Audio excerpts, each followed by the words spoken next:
Yo! Yeah, so I found my library of YouTube free music. I have discovered it. And so we actually have some tunes. They're maybe not like super good tunes or anything, but like, they're here, it's something. It's noise, it's not me. Although I hope that people are showing up for the noise that is me, because I am the loudest noise. I'm so much noise. It's who I am. It's in my blood. So I'm up. I'm going. There's no questions about the thing going. It's great. It's great. I'm gonna give it some more time, and then we can talk about my excellent adventure time that I had today. It was pretty good. We will draw one cat, and also we have some Chivos to do. Unfortunately, though, they're like the hard ones at this point.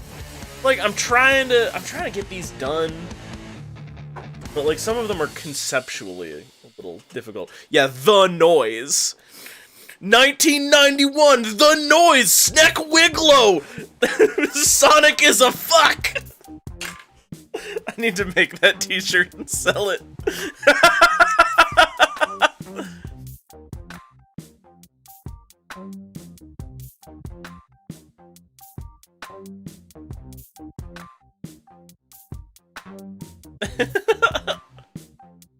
Oh.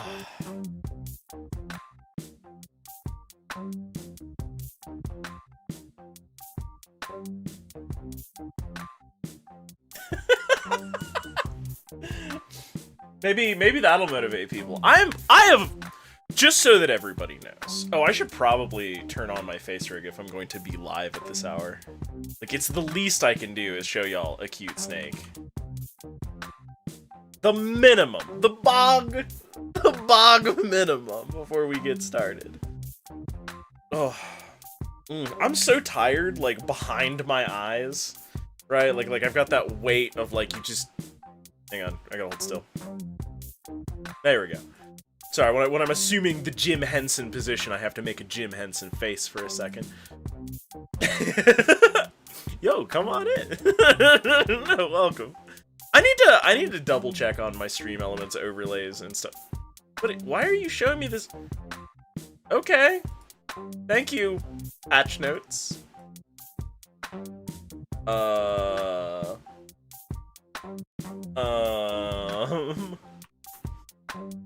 Okay. Well, I have to close this now. Well then. PR Live was just like, hey, that's great, but no. Not happening.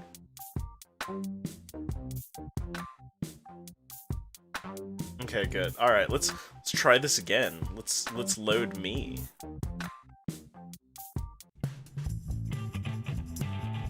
There I am. That out of the way. All right, cool.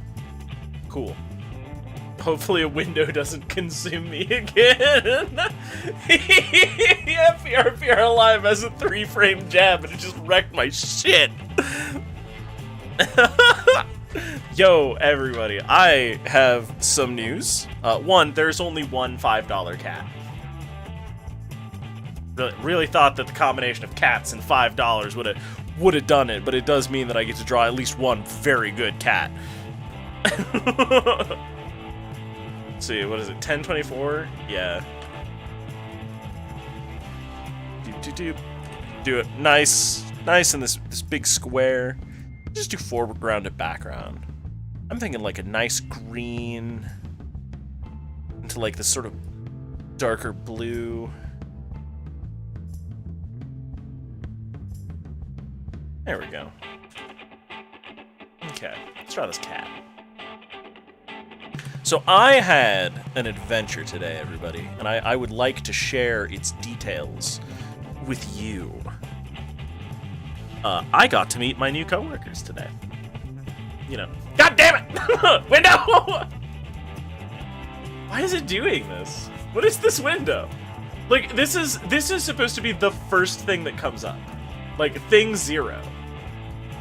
And, like, I can't click it. For some reason. There we go. There we go. I had to open up the little side panels. I got it. I beat the window. I defeated it. Yeah, so my new coworkers are super nice. And the most notable things out of that I got to discover for many of them was that there's 2 guys on the team, Rick and Marty.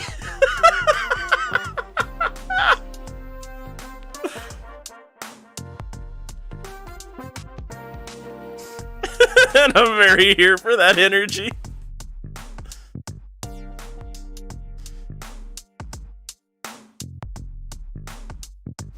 So I am officially just making this cat my warm-up, so you're definitely going to get above $5 value on that cat for, like, the time being. I know, right? Also, like, super nice. I talked to them about having to use a little bit of leave, like literally. I work for a university. I work for a state university, and I am going to have to take time off immediately after the winter break for the university to show up for MAGfest, right? And I talked to the guy about it. And the manager for my region that I'm going to be working starting this coming Monday just looked at me, shrugged, and went, "Yeah, I guess that's what time off's for, huh?" And I'm just in love. I'm so happy. This is such a positive work environment already. I can just tell. Like, it's so good. It's so good. I'm so hype. I'm so excited.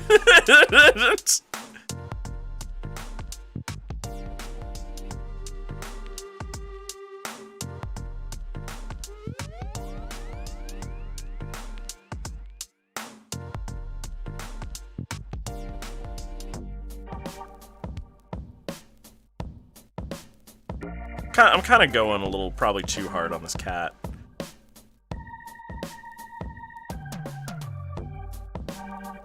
Like, this cat's getting, like, a background and stuff right now.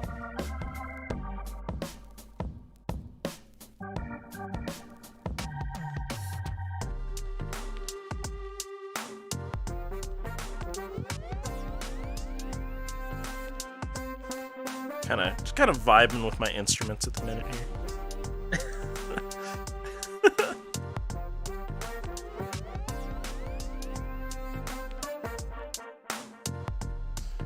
Yeah, we got to have like a nice lunch too.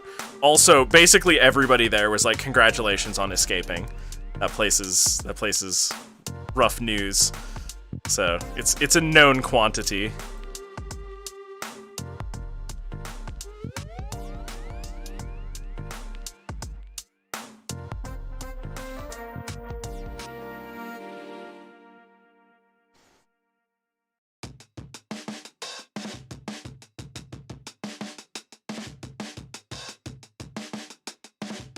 Alright, now let's get this cat in here. The cat that I promised. The promised cat.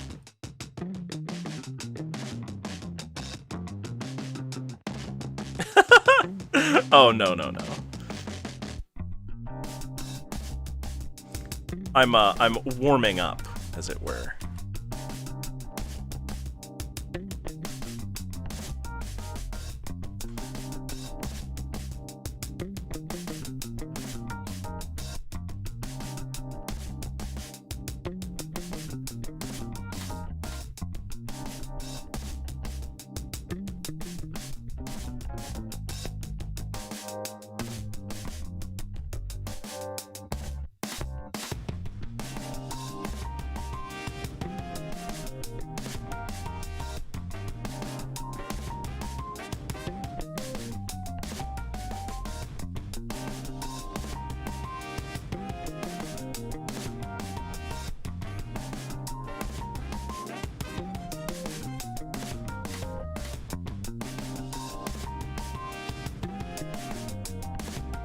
I think I may have overcomplicated the background, and that's gonna make me overcomplicate the cat.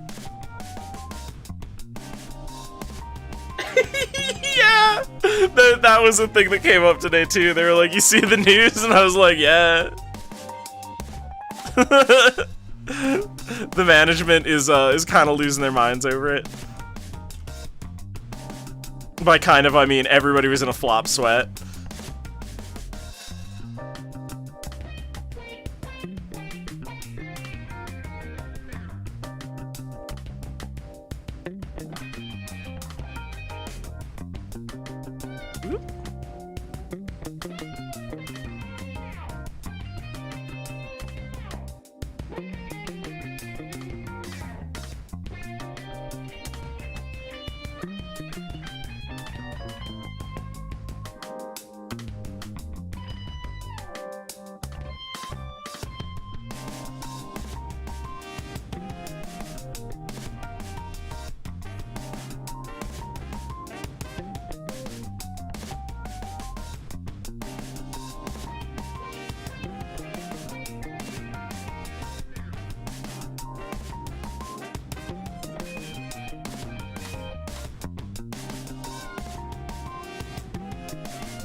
There we go.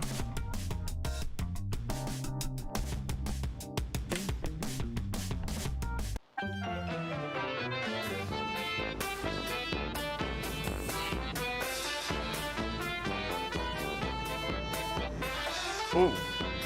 Oh, I guess we have some very openings right here. Kitty, kitty, indeed.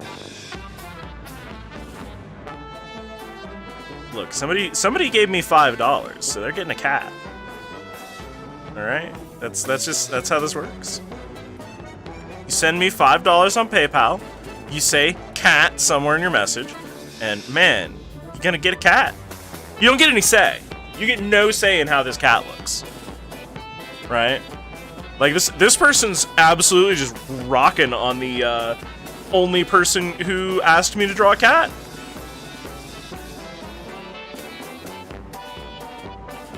So they're getting one excessively nice cat. Just some good kitty right here. I'm sure somewhere there's a horrifying joke or remark that I could make, but I don't think that I have it in my heart to do.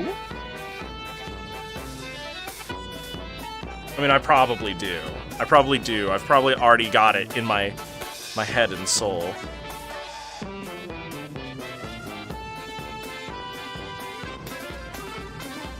But am I going to? Probably no. Touch the semi-feral kitten. Oh, that's so good. That's so good. That will soon be your kitty. You know that, right? Like, I hope that you're equipped to take responsibility for this precious babums.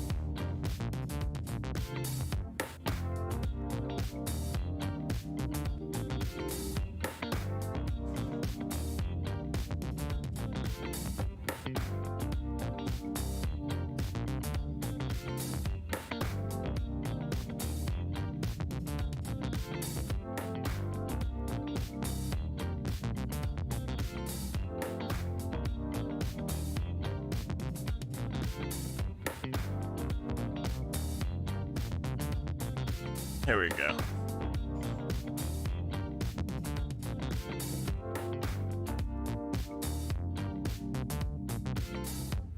Hey, Dementium.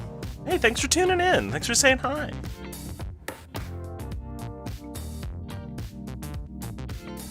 I appreciate everybody. Like, this has been a really interesting time of my life because of y'all, right? Like.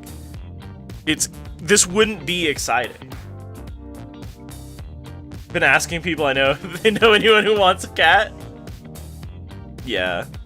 Aw, that's pretty rough. Pick up a cat. You know, it'll probably be an option for a while. I'm enjoying this concept. Right? I like the idea that I have complete agency over some way. Or a subject matter that somebody can support me with, so it doesn't become like an on-the-spot commission. It's just very, very cutely becomes, it's time to draw a good kitty. A good ass kitty. Just a high quality kitty Bid'ems.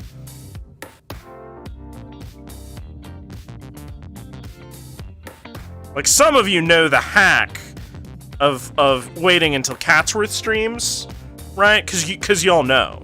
Y'all know I'm going to go over there. I'm going to say, hey, Catsworth, what if I just drew cats and posted them into your chat for hours with no prompting or input from anybody? What if that happened, right? But, like, the rest of you are supporting the channel, and for that, I love you. You're the best. I wouldn't get to be cool if it weren't for all of y'all. Just straight up. That is the long and the short of it.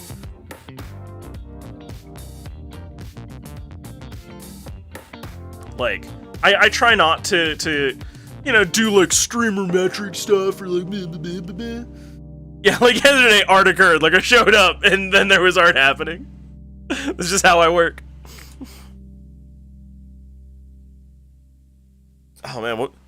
Oh yeah, like I try not to just be like, oh, metrics, doing stream stuff like all day, every day or whatever, right?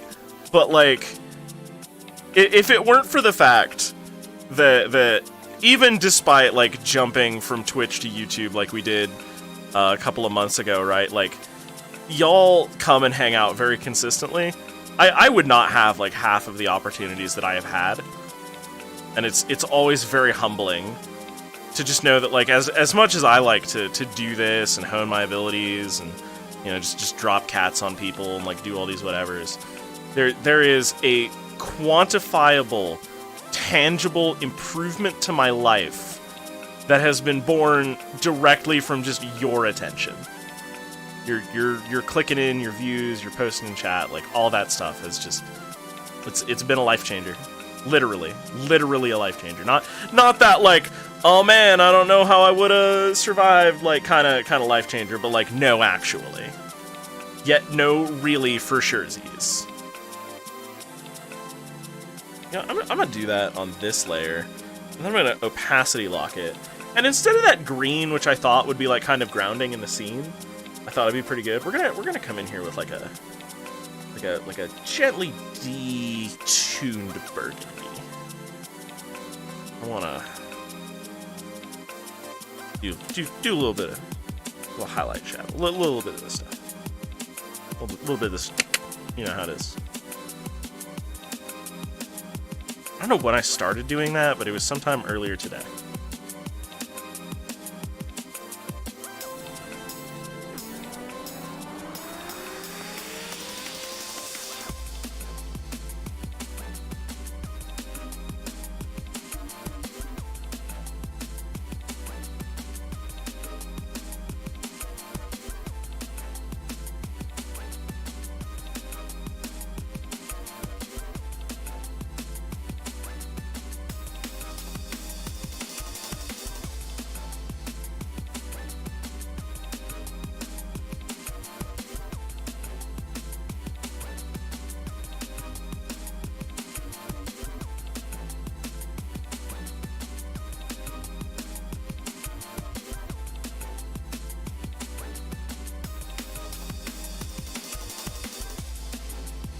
Ooh, my whole spine just shifted.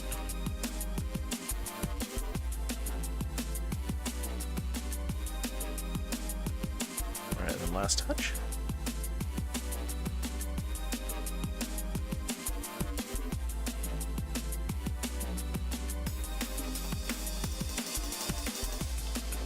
There we go.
Yeah, snakes are all spy. You know, I will say, so I've been working on how to rig up like a VR chat model for a while, right? Like I'm trying to solve sort of like this puzzle that I've created through my limblessness, just in general. I've been trying to kind of figure that out, and I had this sort of weird realization that I'm just Earthworm Jim. I'm just Earthworm Jim. You know, mechanical robot body, little wiggly sticking out the top. This is me. This is me. Sneck Wigglow, also known as not Earthworm Jim, for sure, definitely not.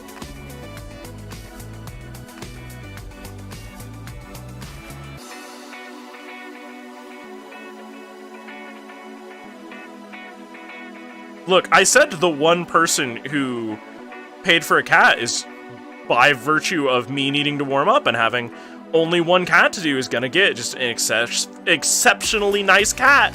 And here we are. Here we are. Y'all didn't believe me, did you? Didn't believe me.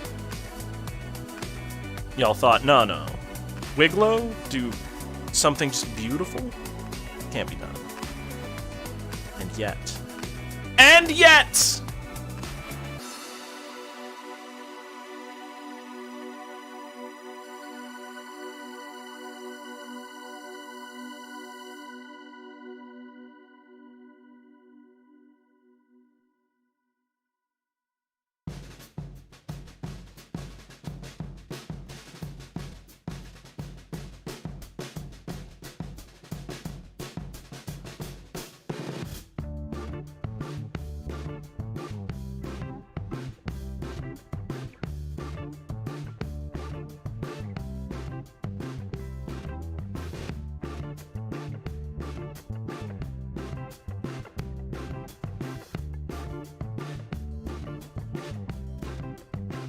Person's getting a hella kitty for their $5. This is very far above and beyond.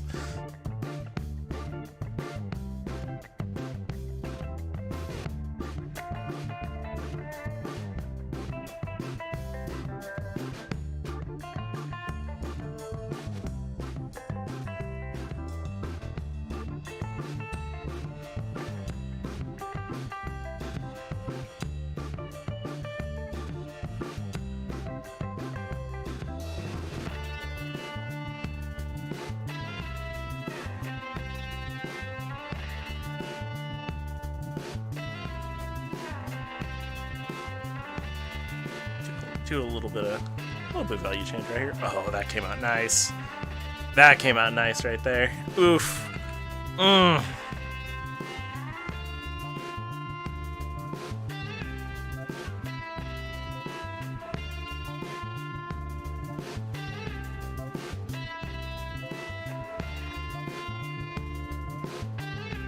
There we go.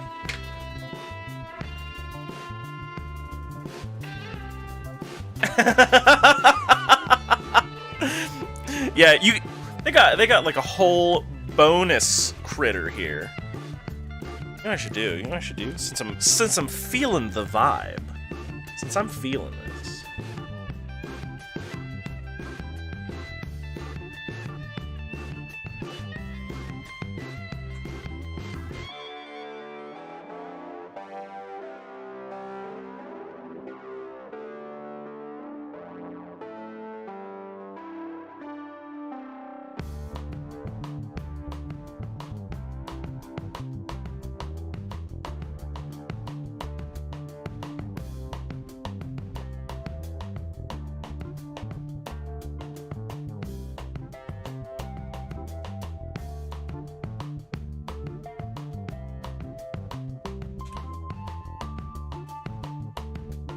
No, it's way too grand.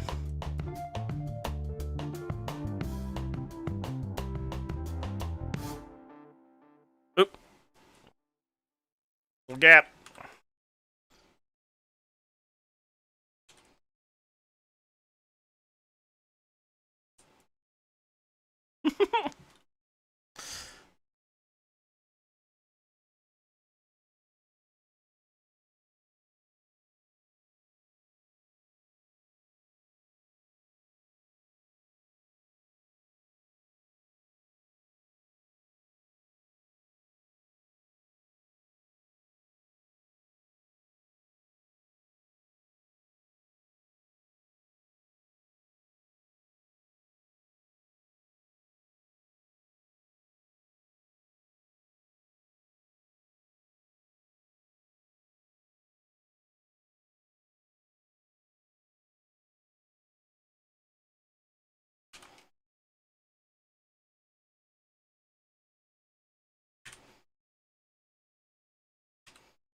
That one requires nothing. This one requires nothing.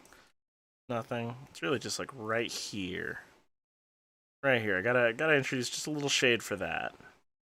Otherwise, it looks like it's been stuck on there. Oh, that's no good.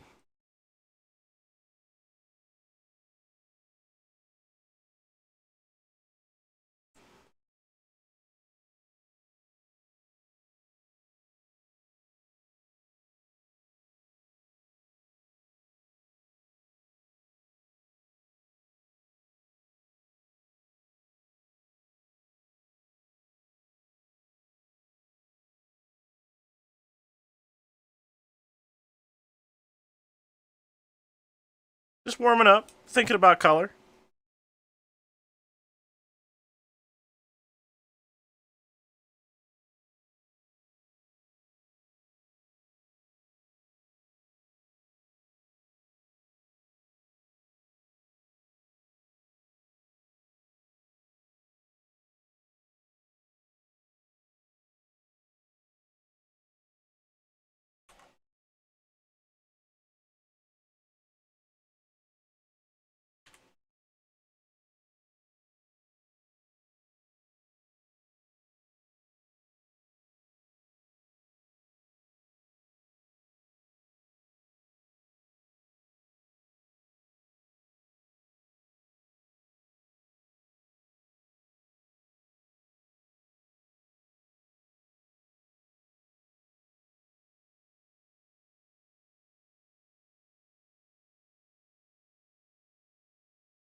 I just like emission materials. You can't believe got cats with all oily.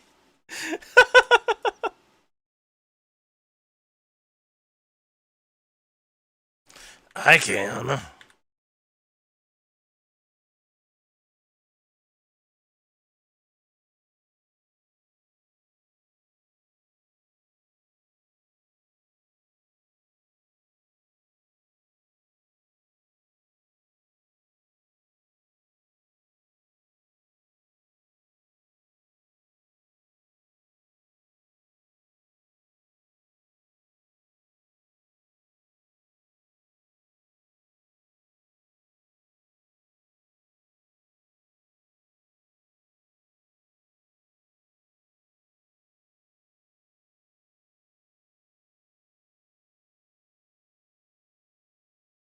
Okay. I think that's I think that's enough cat.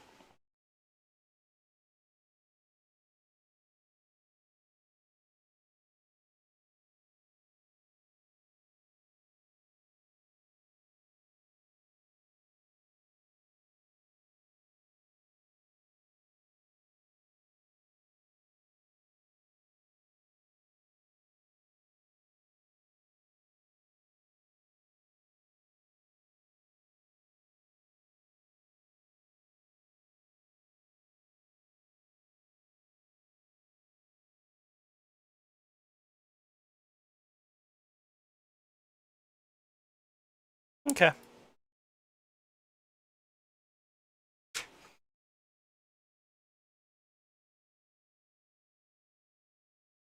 I named a folder for this. There it is. Safety cats.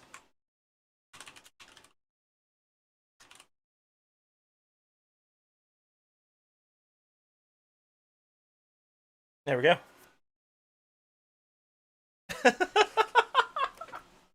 Yo, if Catsworth wants to help me heist up some McFlurries, I'm very down for it. I'm in fact so down for it. All right, give me 1 second to tweet this so that the one person who offered a cat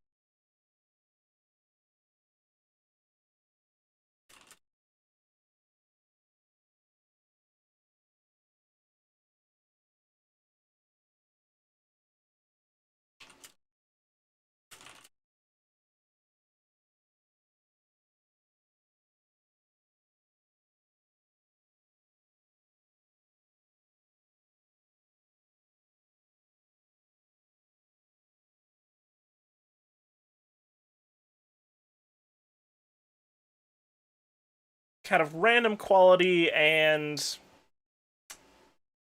trying to describe this cat to myself. Concept.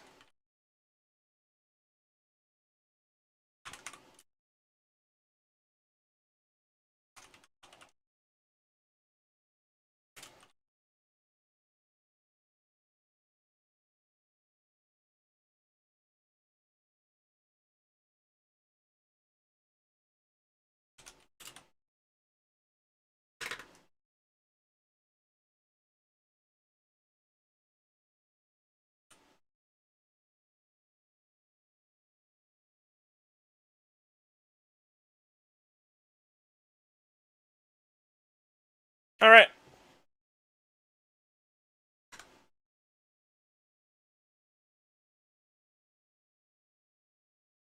The tweet is sent. It is done. All right, let's work on these Waves of Steel commissions now that I'm all warmed up, huh? See what I can figure out for these. All right, camera. All right, microphone. You got to move a little bit.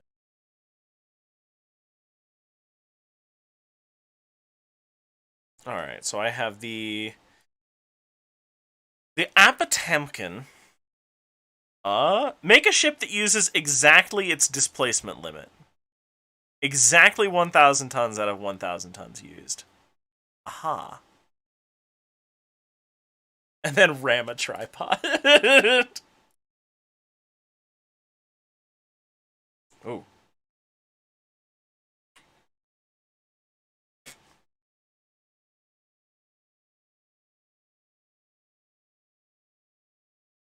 Game about a snake and a cat trying to rob various stores with multiple paths.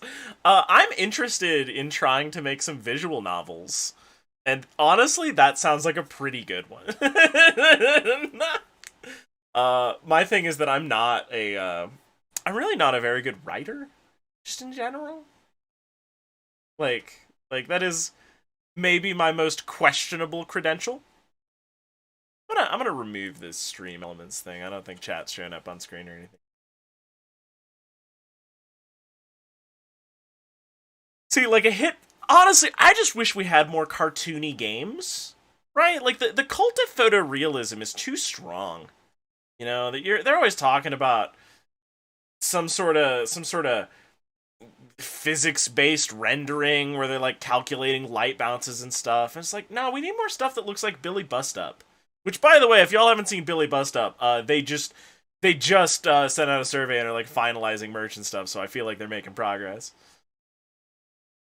Yeah, I'll see about like making writing credits because I also want to make a Christmas card for everybody in the form of like a little adventure point and click thing somehow. Probably also some sort of mabob.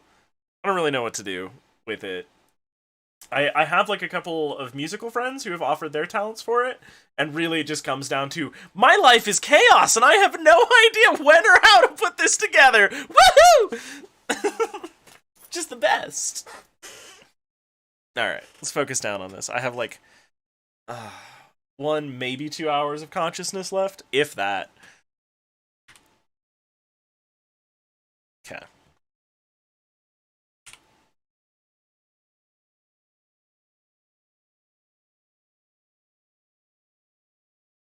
Oop, definitely want this linear.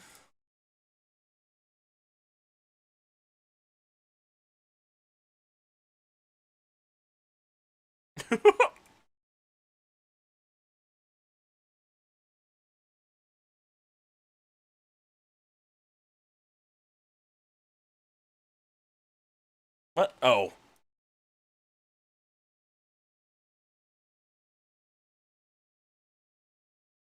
Very neat looking.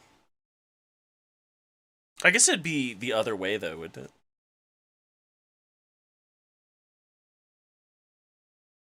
Yeah. Okay.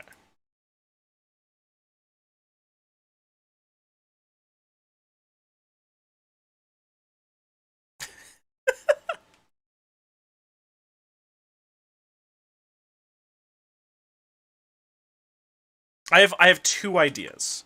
My first idea I feel like it would be hard to sell it on such like a tiny canvas.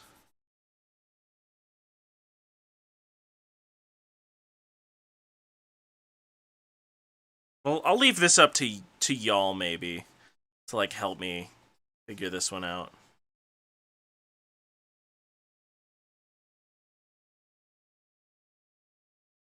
Like, I'm sure everybody here has heard the sentence, the straw that broke the camel's back.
See, that's the thing is I get these messages a lot in just chat like while it's going on. They're like, "There's no way he'd make that joke." I would absolutely make that joke, 100%. I have no restraint. I was working on a project, right? And somebody who's just like, "You're memeing too much. You have to calm down. You cannot meme this hard." But like, no, I have no restraint, none. You cannot contain me. This is just not a doable thing.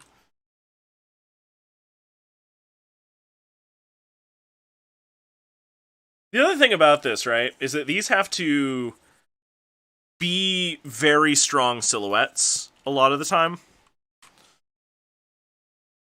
Because, I mean, like, I could do, like, a weight block, and, like, that would be, like, a nice, strong silhouette. Like, people would understand that. I also, the other idea that I was thinking about before trying this was, like, the scales of justice. Was like the idea, and it'd be like perfectly balanced as all things should be, or fucking whatever. There we go, that on down there. Some garbo like that. But I feel like this just the goof is good, and that's what I want for these. Like, Abstraction and I agree that like if you're getting an achievement, you should get like a little like a chortle out of it or something.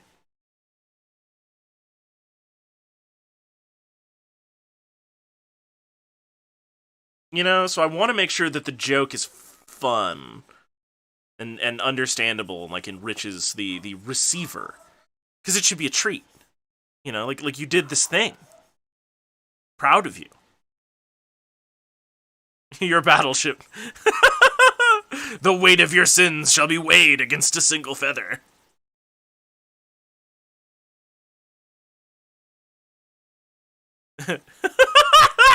The feather is indicating that you've killed like so many people. Just, oh my god. Wow. I'm deaf and I'm kind of impressed. Neat. How did you find the time for this?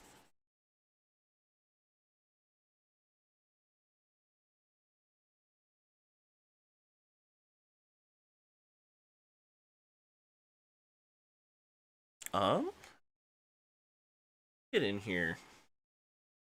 Let's beige this camel up a bit, shall we? Oops, I forgot to set my opacity lock. Oops, I turned my opacity lock on and then immediately back off.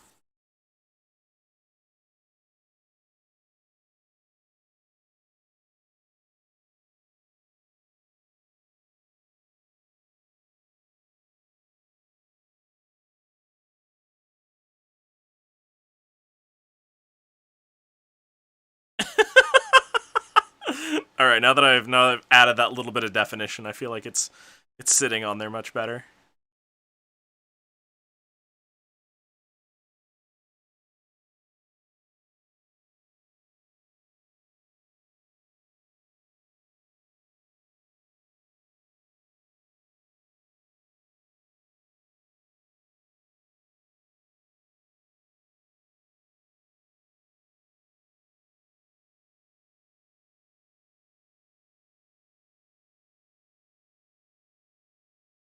Also, when I finally stream Waves of Steel, we are going to get this achievement as fast as is possible.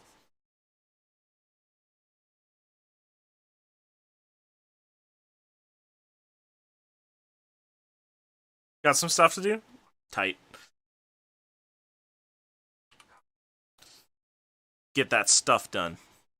I will continue to be quietly proud of everybody.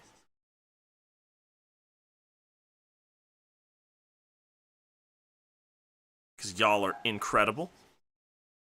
I appreciate you very much. I brag about y'all sometimes. Soljan! Welcome, welcome, welcome. Yeah, I'm drawing a boat. I'm doing a few more achievement icons for Waves of Steel, the upcoming Vigi game, which looks so good. Oh my god, I'm so hyped for it. That, and every time I get a chance to talk to the guy who's making it, right, he's always just like, yeah, no, I decided to make it just more fun, arbitrarily, for no good reasons. This here is intended to be the achievement for using all of your weight that you have available to you. And the idea is the straw that, doesn't quite break the camel's back, right? That like, okay, sure. The camel is still standing. You have done your best. Way to maximize your camels. Your camels per meter. Ounces per camel. Up next, rendering.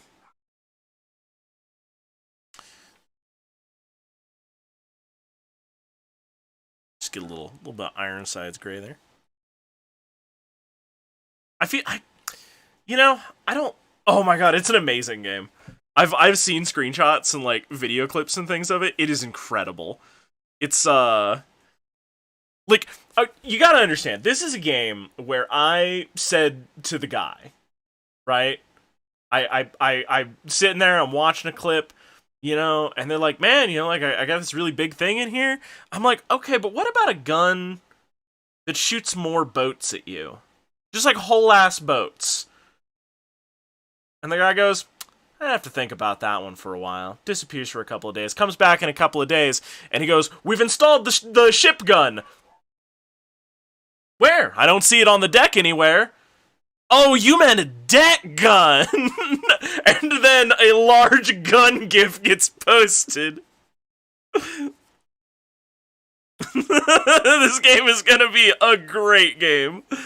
Like this, oh man, it's so good. It's so whimsical and just a rollicking good time, which you wouldn't think based on the subject matter of like battleships or whatever. You'd think sort of dry, like World War Nah, not having any of that. These boats will jump. It's so amazing.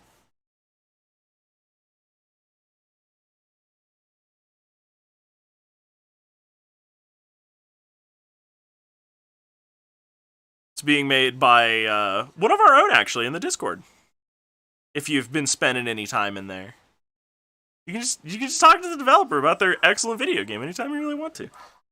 They might not get back to you right away, but like, they're busy making a cool video game. I am completely unaware of Transformers. I do not engage with Transformers properties, like, at all. Like I read some comic books off the racks back when I was itty bitty, but like that is it. After that, it's all Michael Bay and no thank you.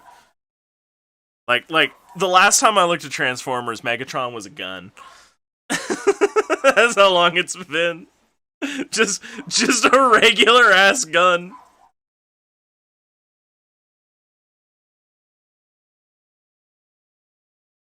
I know nothing of the deep lore.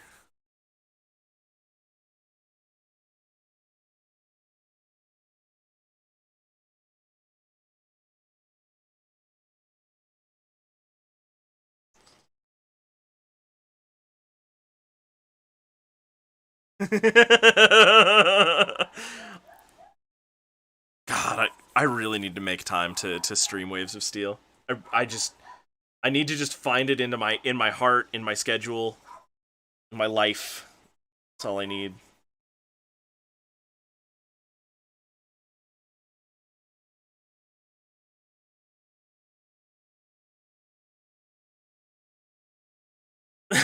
Two-headed Dagron, huh? Oh, was this Beast Wars? Wait, I thought he was like a T-Rex or something in Beast Wars. What am I thinking of? I remember he had a hand that was a head. I remember thinking that was really cool. I don't remember why I thought it was cool. I was just like, oh man, that's dope. You could like bite a guy and also bite a guy, you know. Tank and plane. So, still very, very military industrial complex to be sure. Which, you know, I feel like that's probably part of the messaging that Michael Bay completely did not get or understand. Much like all of the people who have read the X-Men and do not understand that it is exceptionally political. It's so political.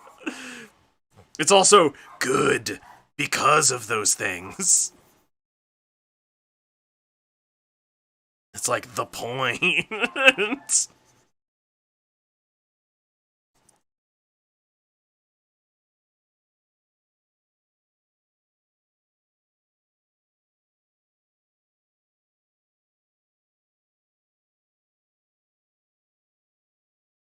But it's got a bit of a compound curve going on here.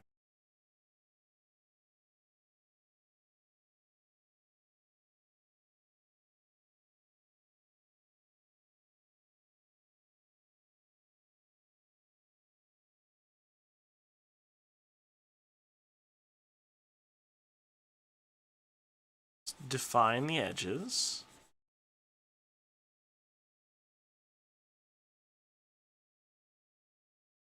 So one of the things that I use a lot, it's kind of a trick, like a lot of ways.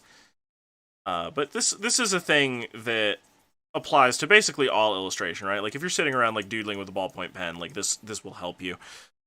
Changes in value, right? There are in fact submersible Gundams. Sanguinary posted a really cool bento box, right? That is a Zagok, which is an aquatic submersible unit.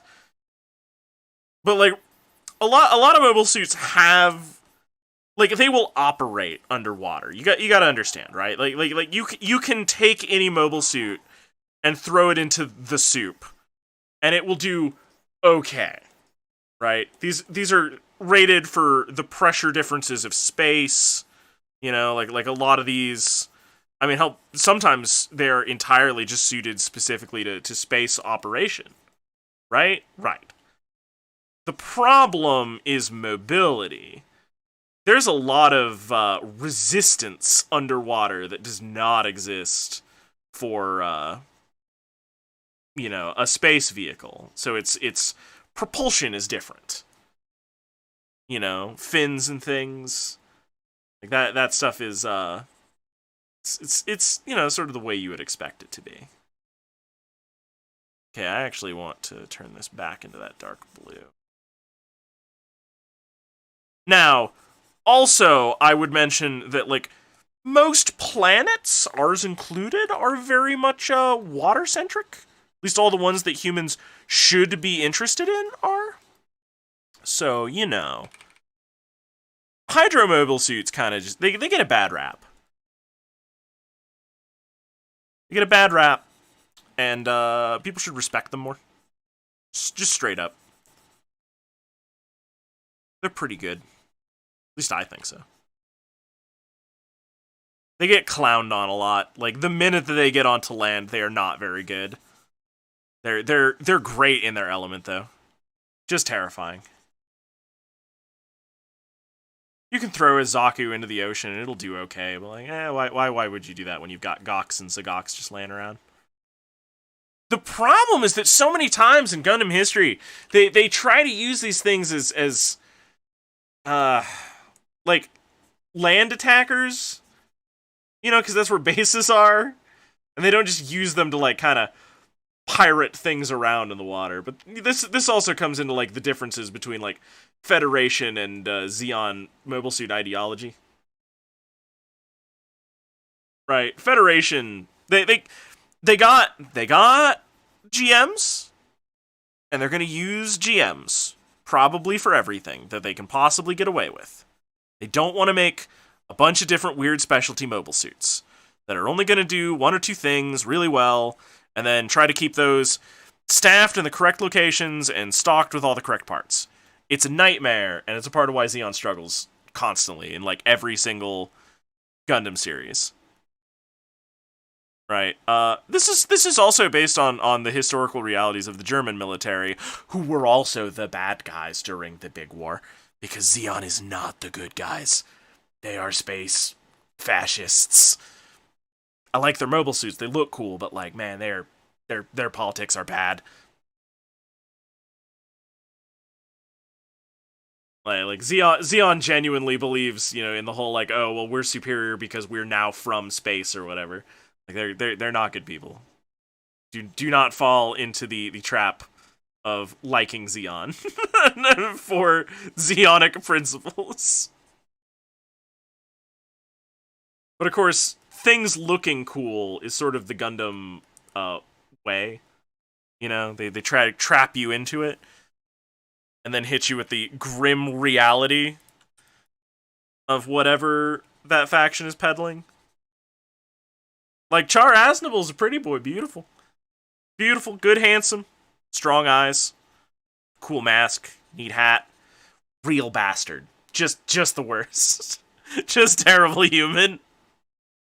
Trash goblin. Can't recommend. 0 out of 10, don't like. The worst.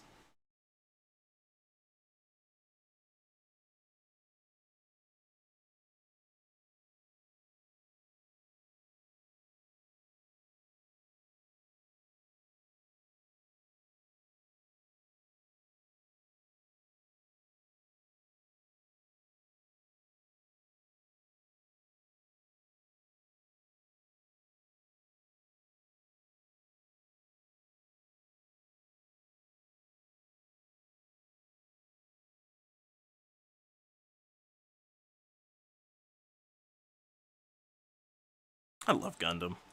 Gundam's such a good franchise. I'm honestly not that big on the rest of Super Robot stuff, honestly. How do I feel about Zords? I love tokusatsu stuff. Just Toku is innately good. Zero. If y'all want to annoy a guy with some DMs, Zero Gravion in the server is absolutely an amazing resource for finding new tokusatsu and getting excellent Gundam related recommends. Right, like it's just incredible. I can't say that I'm super into Zords in general. Like, I mean, maybe it's just that the Gundam has poisoned me on this, but like, I can't appreciate a big robot unless it has cool politics associated with it, and like, not even cool, but just like interesting and relevant ones. This is part of why like I just Transformers does not captivate me at all. Like they're getting the energon or what? Like I don't know. Like it's never been deep or really exciting. Meanwhile, the ruthless efficiency of a fascist, racist dictatorship, which we have explored historically in unfortunate fashions, and a kind of shitty and corrupt Federation force, you know, that like has its own problems. Like that is an exciting and engaging thing. That is not me checking the nightly news and experiencing exactly that divide in America today. That's why I enjoy Gundam so much. It's the news without news, you know? But all anybody ever sees is, wow, cool robot. Man, I'm really tired of that. I used to be a person who was not critical of the media that he consumed, but like now I definitely need it to be a little. I need to see something in it that makes it worth experiencing. So some Toku robots, like the Zords are they're cool. I like them. I definitely have purchased Zord figures as a child, but like I don't know, Power Rangers has never been tremendously exciting in that way. Like I tried to rewatch Gundam Wing and like nothing that it's saying makes any goddamn sense, and I had a really difficult time with it. If that helps contextualize some of this.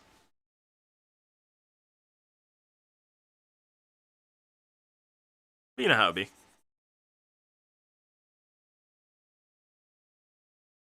Like, man, Gundam Wing is buck wild. Like, there's a point where one country is getting invaded, right? And their brilliant play, because they're trying very hard to embrace pacifism, is to simply dissolve the government. Haha! Can't fight us if we're not a country, can you, dipshit? No, that's not how. That is not. No, that is not how this works. Heine Cordelia Bernstein, what the fuck? They're still going to show up and kick everyone's ass. They don't care what your official designation is. They're bad. They're evil. They're here to do murders. Uh yeah, Tokusatsu is it's like Power Rangers, you know, it's like that whole genre of doing cool special effects and like costumes and things, and I'm a big fan. I also had to very recently like kind of learn what the term was, but now that I have the Google term, I watch so much of that shit when I can. Like, I don't know if y'all know, but like one of my best friends and housemate Kennedy T. Cooper, who I go back and forth with on Twitter a whole bunch, they run a podcast called the Sentai Truther Club. It's good. Yeah, yeah. How the Earth is dying because of our perfect war without death. Exactly. Like turns out that maybe G Gundam has some things to say about the idea that maybe war has a cost that is farther reaching than just human life. But no, it's just G Gundam. People think it's Dragon Ball Z with robots, but like no, actually, it's Gundam. Therefore, Gundam. Therefore, politic. It has some shit to say, and I'm very here for it. I do love it so much. I have attempted to avoid becoming sort of like a politics figure, right? I much prefer being sort of a gateway to that kind of content. You know, like I'll make you aware of it, but like you can be mad about it on your own time. Is sort of how I feel about it a lot of the time. But like, oh man, Gundam's so good, so good because it talks about these issues. Tokusatsu without thinking of Kotatsu. Yo, a bunch of like up armored Sentai characters sitting around like a nice hot table. Sounds like a good time. Yeah, they're a really excellent just person in general, right? Like it's so weird that just to pull back the curtain, like a lot of the there's a lot of different routes that you can take when you're trying to put together a successful media thing, right? And negativity is good according to a lot of algorithms and things. So like their feed is deeply provocative, right? Like it I don't know, like it's one of those things where like I am not willing to embrace the algorithms hard enough to like make those choices or like that kind of comment. Like for for anybody who's following my Twitter, I said earlier, horny police. Oh, you mean the Cumstable? Right? And I thought that was like too spicy for my Twitter, and that's like nothing compared to like what they what they will post sometimes. But like that's the thing that like works for their stuff, you know? Like that's the surest route of engagement is to get people to like hoot and holler back at you. Meanwhile, like our thing that we've got going here, chat, like you, me, you know, between you, me, and the trees, right? Like the way that this Discord server stream, like everything works, is that like y'all are absolute sweethearts.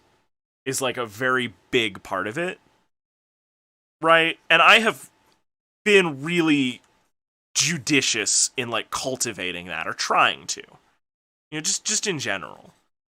Like I'm looking for a much less traditional kind of finger quote success. You know, like I could be doing the meme games, I could be doing the engagement stuff. I could have hooked up like a billion alerts to butt coins or whatever, and like, you know, done those things, but that's really just not a kind of success I think that I would enjoy at all. And like the alternative is that I've got this beautiful community of like-minded people, especially now that some of y'all are like straight up just learning Blender after I've been such a doofus using it for so long, right? That also I'm rendering out this boat so hard despite like questioning this idea, because I can always scale this thing down and do the other idea using this boat. You know, it's one of those ideas, right, where I can kind of get away with goofing. That's a really good boat, and I do hope this works. But like I get to show up to my server, and there are people who are doing things and going in directions that I haven't even considered yet. You know, I was recommending to, I think it's Share Anecdotes. You know, like, oh yeah, you should look up drivers for this like kind of animation that you're doing, because then you can maybe, you know, automate some more stuff and like do even less work than Blender is already not work for, you know? And like I haven't looked into that. Like they started like a week ago, and they're absolutely 100% my peer, you know? And you know, they were already far and away beyond my abilities in things like music and what have you. So now they're just like combining these skill sets, and it's amazing. And that's the kind of thing that I get to show up to in our community. And like that is the world to me. I'm so all about it. Right? Like I'm not kidding. I do brag about y'all sometimes. You know? And it's not like I don't do that thing. Well, okay, sometimes I do it. But it's only when people are attempting to disparage my accomplishments. I'm very rarely just like, oh, you know, I have so many followers on YouTube, I have so many followers on Twitter, like, oh man, I'm such a big deal, right? Like, I'm always just like, look at what this person did. Look at this. They're making stuff in Blender. Like some sort of weird, proud dad in an elevator with like a wallet full of like fold out photos, but they're all just like pictures y'all send me. You know? Yeah. Yeah. All complicated art. I mean, Clip Studio Paint's the same way, right? You just have to learn enough to accomplish your goal, and then, man, forget it. Don't bother. Like, you don't have to learn more. You don't have to learn the whole program and like every possible thing that goes on in it, you know? Mm-hmm. Exactly. I mean, y'all see me tweet or not tweet, but like at Commodore every time some like retro tech specific thing like shows up or like a question about it arises, right? And it's not because like, oh, you know, well, Commodore knows these things. It's that Commodore is an expert in these things. And more specifically, Commodore is our expert in these things. You know, they have forgotten more about retro computers than I will ever know. And I lived through them. I'm 30. I was there. Don't you cite the deep magics at me, she witch. I was there when they were written, but like, no, really. It's huge. And so rather than just chase that kind of what you know, even if it like set me up for life, right? Like it would still be kind of a fleeting success. It's that kind of like lonely success that I don't want. You know, where we're the only people that understand you anymore, like other people and like doing large content creation or whatever, and you're all busy and you know you're all struggling over the same resource, which is like other people's time or something. It's just that doesn't appeal to me. I like making the things that I like making, and the fact that y'all are jazzed to be right here with me is just the best. And I would not trade it for anything.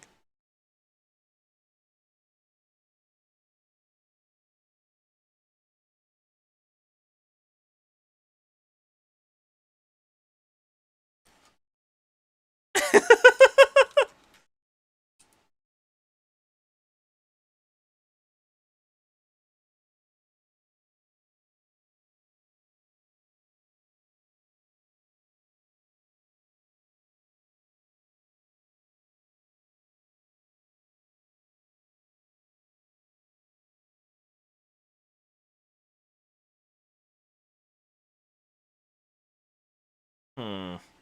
I don't think this face is right somehow. Like I gotta go harder with it. I can't be so subtle. This thing, this is a very tiny part of a 512 by 512 image. Yeah, honestly, I do that alpha lock thing. That's why my MS Paint art is good because I know how to do that in MS Paint effectively. It's not exactly that, but it's pretty close, you know.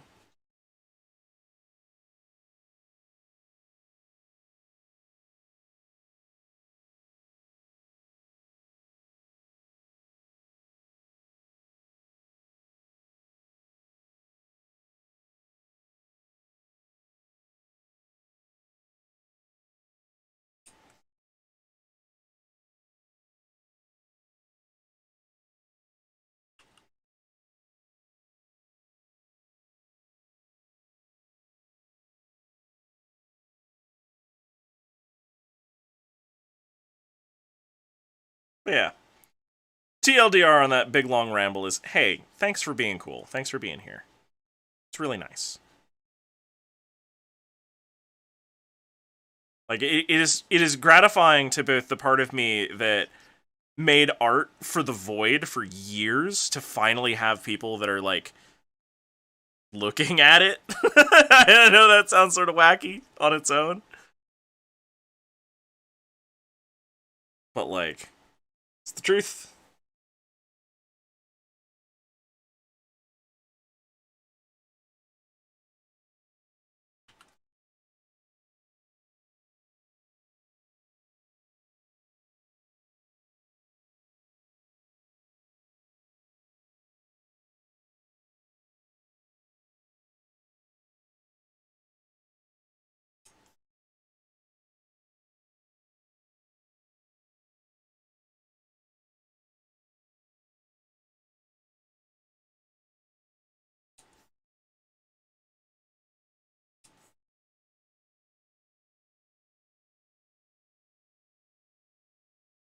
There we go.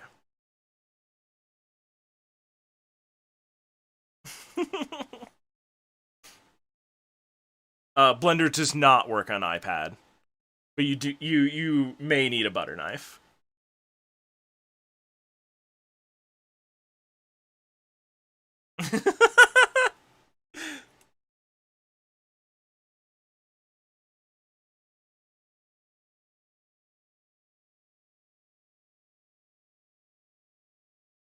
Just drawing this weird sweating camel.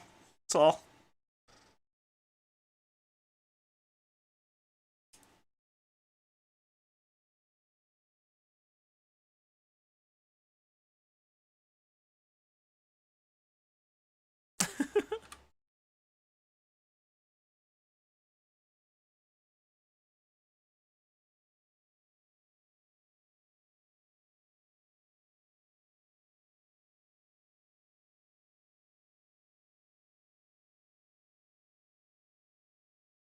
That's the Windows key. I don't want that.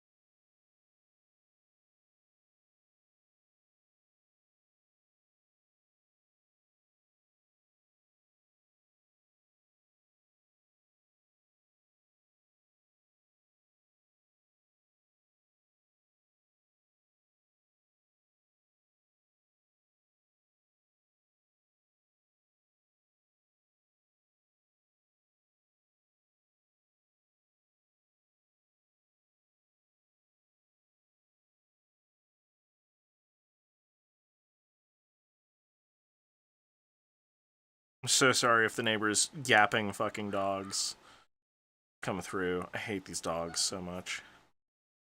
They're so terrible. Can you play as the boat and pilot the camel? You would just have to DM that to Too Much Abstraction and ask. I am not legally allowed to tell you yes or no. I am not a spokesperson or a paid representative of the Waves of Steel video game. I am the guy who is getting paid to make the achievements fun.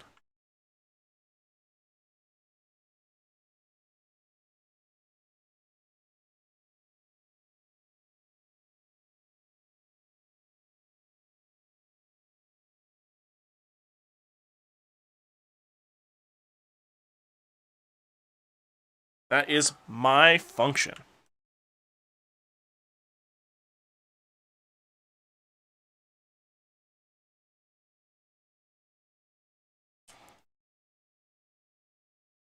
What if I just increased the value scale of this whole situation? Just by one more step.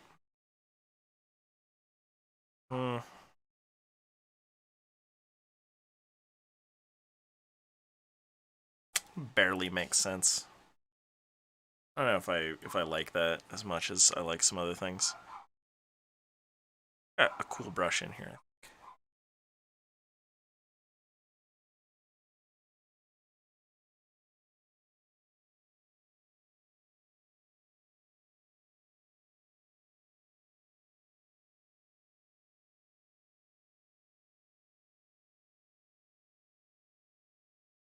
Yes, this is the one.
God, I love this brush.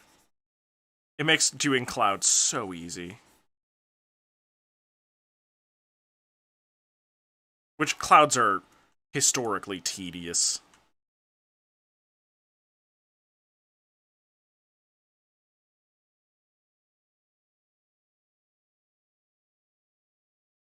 Oh, so easy.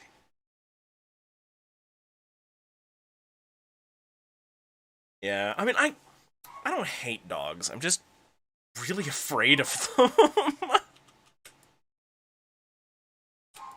Dogs are scary. Dogs will eat you. It is just a thing that they will do.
There we go. All right. We'll let that one rock for now. Mm. I mean, man, Chihuahuas are look. They're shaky little tiny dogs, right? But they do not know that. They have no concept of knowing that. They have never known that. They will never admit that. They are fierce.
Hmm. Yeah, I mean, look, a small animal that, or I mean, a small to very large animal, I guess, that requires constant care and attention lest it end up on the nightly news having mauled somebody is probably not an animal that should be common.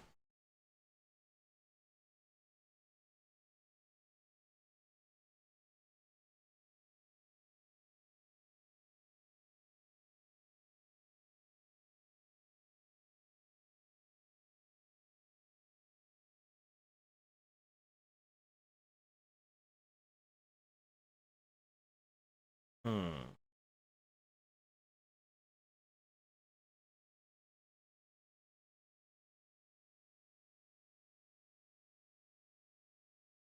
Ooh. No, right, it's foreground. I always do that. I always sample the background.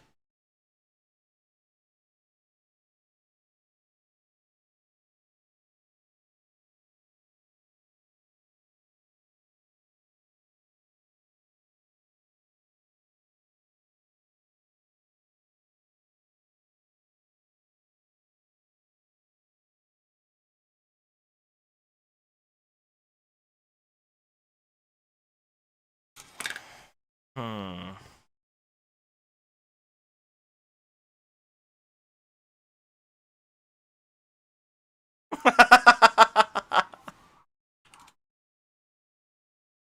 Hmm.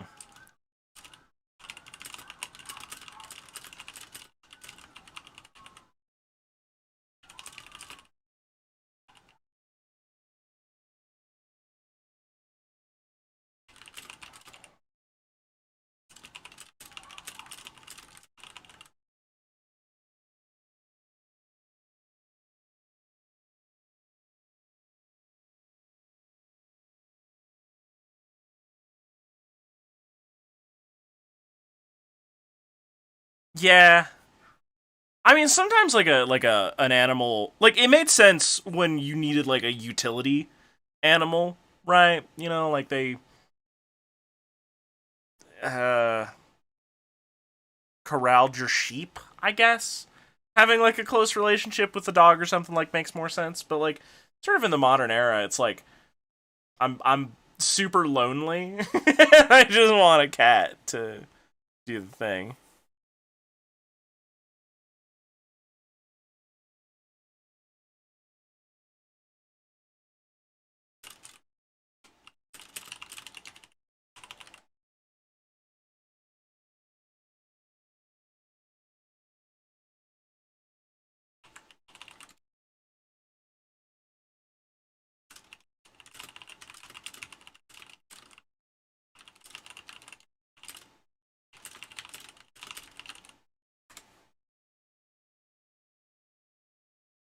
Sorry, I'm messaging Waves of Steel's lead developer right now, trying to see how we want to go about one of these things.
Man, the Etten is such a weird monster design because it's literally just like a guy with two heads. You know, it's that's it. That's all the guy is. That's all he is as a guy. Got two heads. That's it.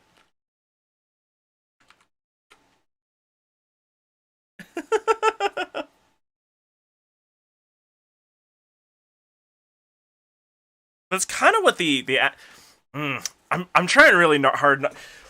Look, I spoiled the big gun earlier, and there's still stuff in Waves of Steel that is so over the top that I don't want to spoil it. Even though y'all are here to see me draw the achievement for winning that particular fight. Chimera.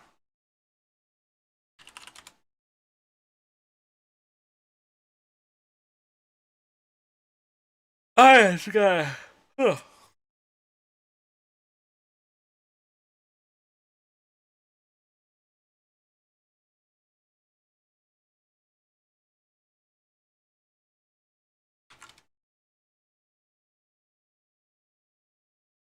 Hmm.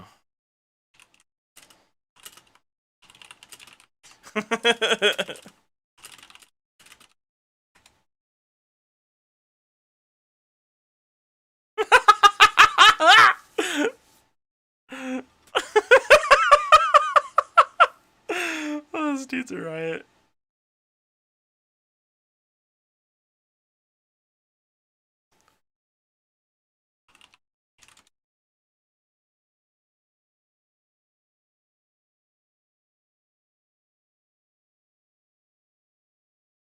Hmm.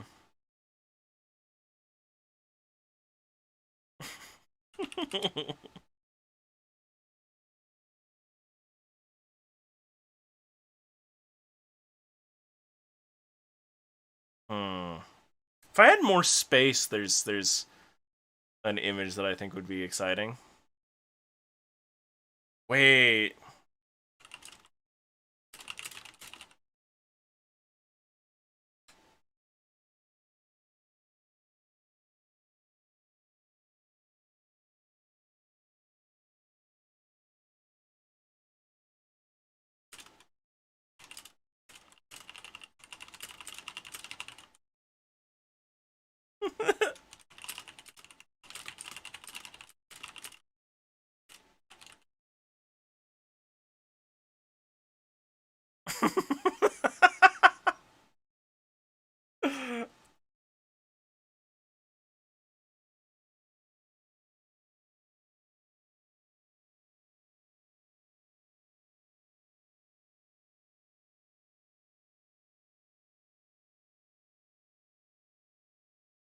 What comes in twos, chats? What comes in pairs?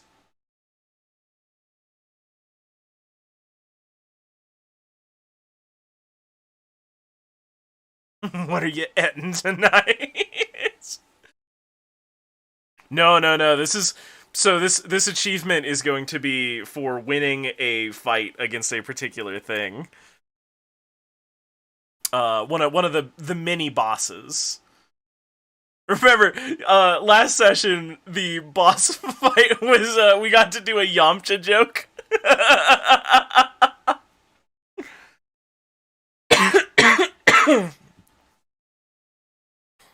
There's a joke I want to make, but I can't. I don't have enough room.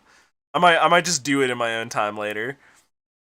Like the thing about these Chivos, right, is that they end up being like I think 128 by 128 or something like that. 126 maybe. Like they're very small images and they have to read very immediately. The fact that I'm doing them in 512 and then scaling them down, like it's going to make a lot of the brushwork that I'm doing look a lot smoother. It's also why every time that you see me like finishing one of these things out, I'm just like, does it look like shit when it's super tiny? I don't know. I don't know there, Jim. But it has taught me to like speed paint at this resolution, so I just keep making like funny stream jokes. Oh, here's another one of the ones that we did last session. Taking a minute, letting my brain. Oh, forget that. No, back into the list, please. I didn't realize that I didn't realize I could blend with this interface. That's very cool. Very neat. Very neat. Comes in. Ooh, pairs. Pairs is good. What about something that's got two sides? Right? What has two sides? Like coins do, cards do. But like something that's dangerous either way you flip it.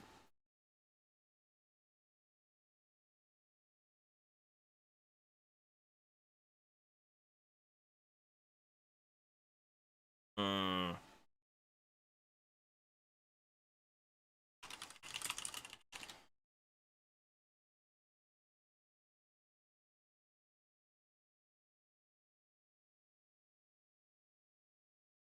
Can we? What can we do with this?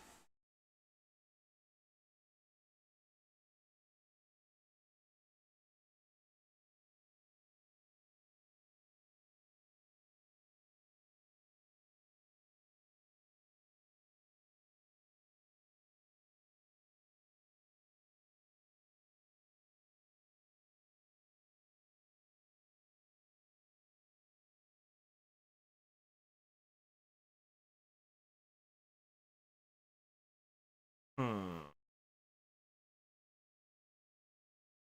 Politician? No, not in America. We've got one party.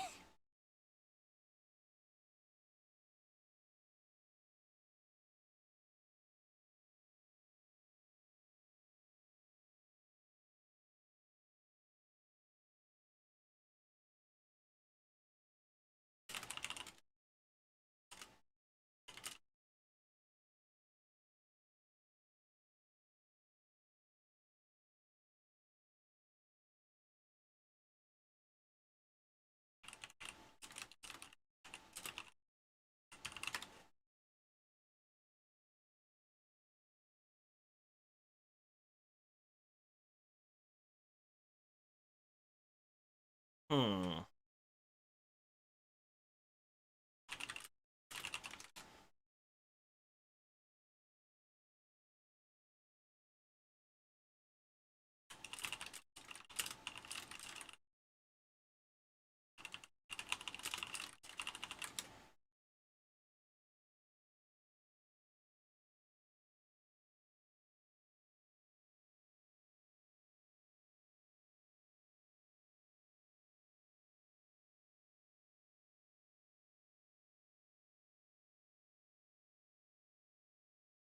I'm having real big brain hours.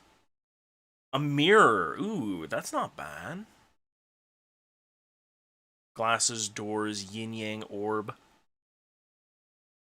The yin yang seems like an interesting idea.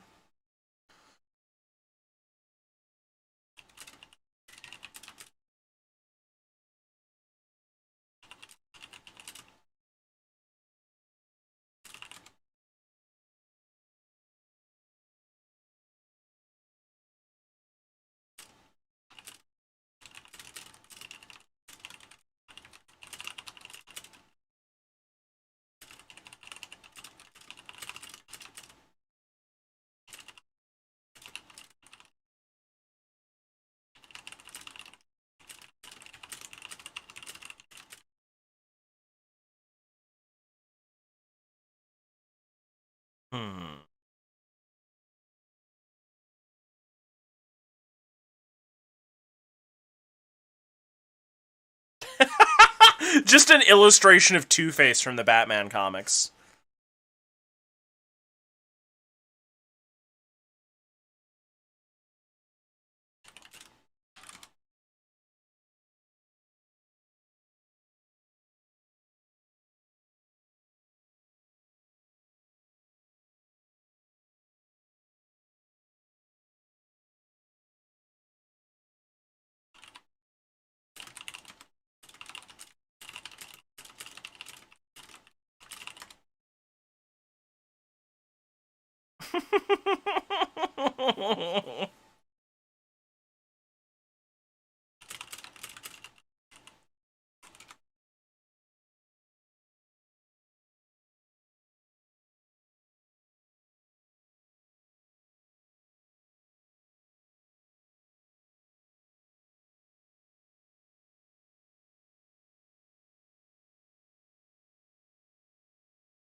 Oh, dang it.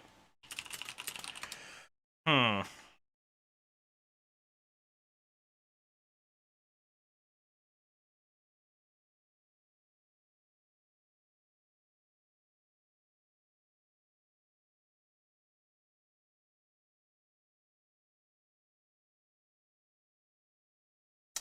Oh.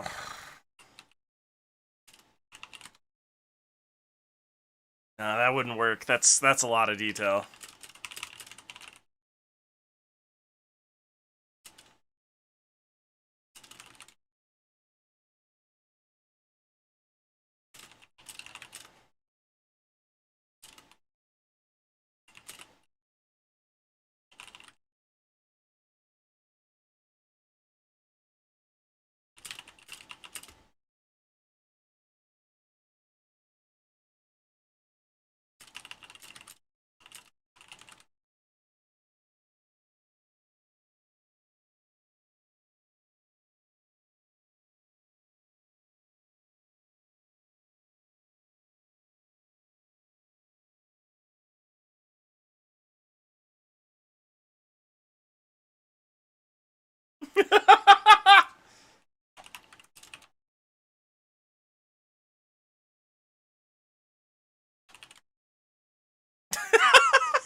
Okay, I think we got it.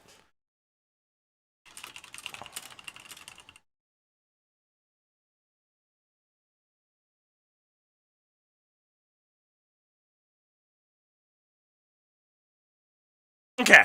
All right.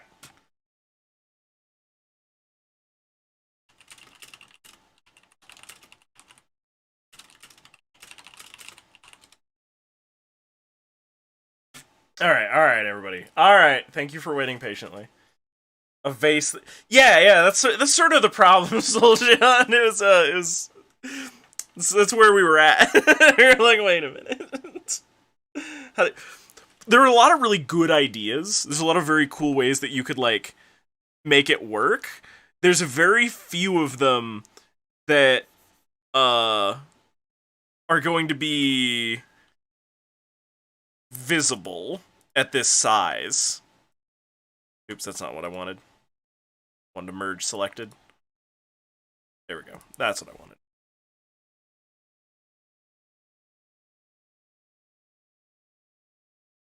All right, let's focus up, y'all. Got a thing to do.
Oh man, this is gonna be something. All right, I think.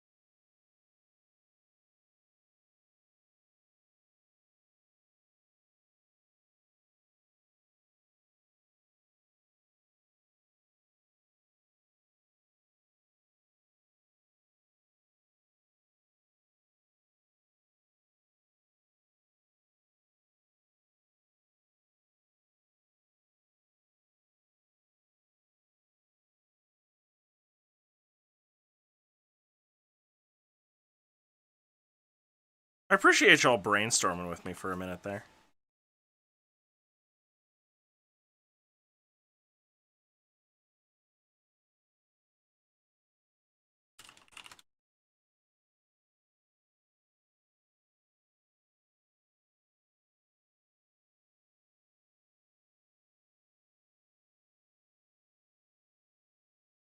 Scuba, scuba. Here we go, scuba.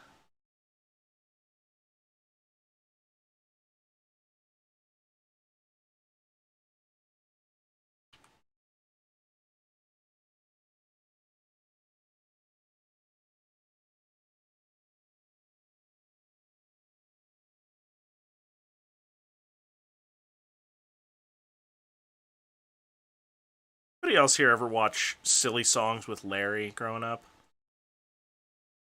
Like I watched all of VeggieTales, but we all know there was one good part of VeggieTales, and they were the silly songs, featuring Larry usually.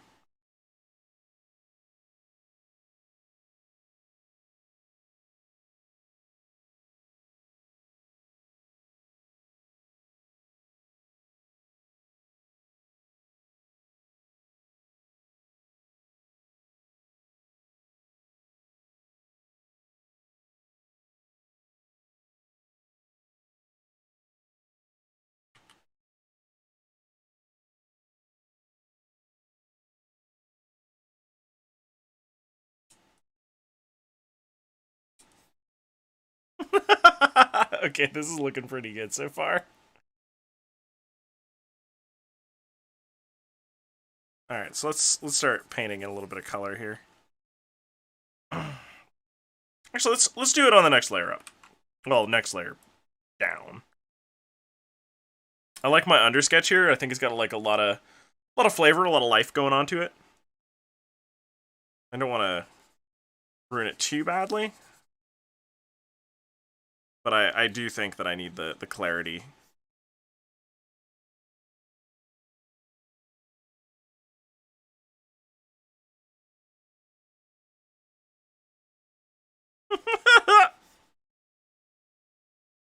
Oh, this should be fun.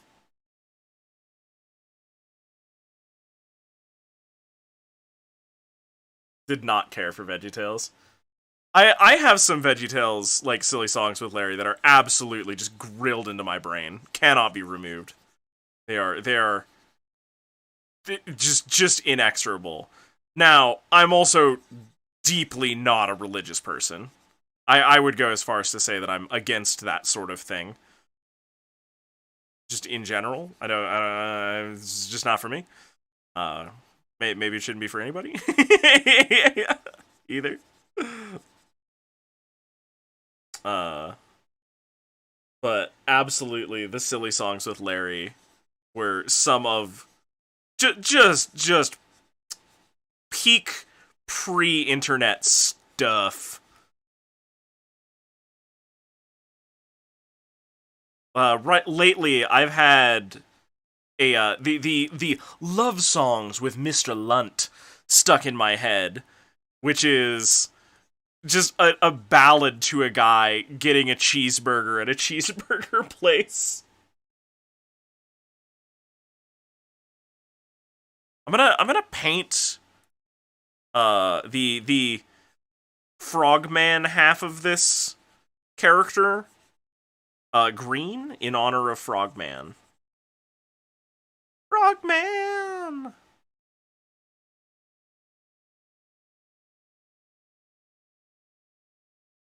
I feel like it's just the most Johnny Quest ass color that I could possibly have picked.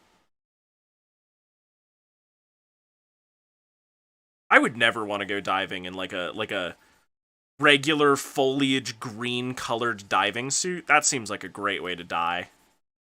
In the ocean, lost in all of the, green that's there. Jack Chick's Veggie Tales. Oh my god! That's the most fucked up thing anybody has ever said in the history of saying things, of which there are a few people who have done that. That is amazing. Holy shit.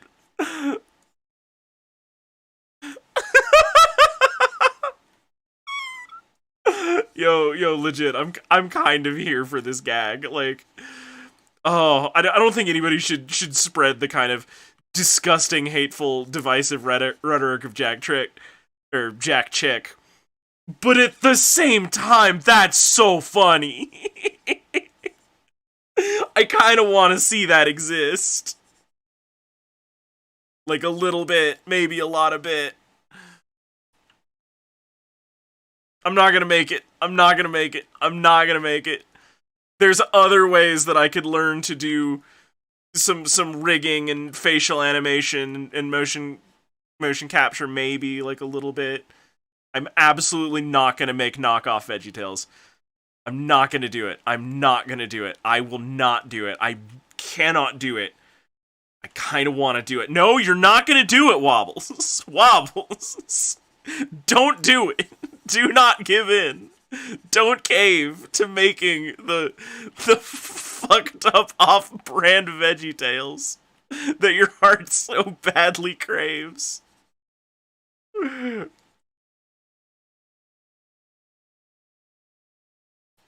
how messed up is it that they're like, eat your vegetables, right? But also the vegetables give you Jesus. Are the vegetables dying for our sins?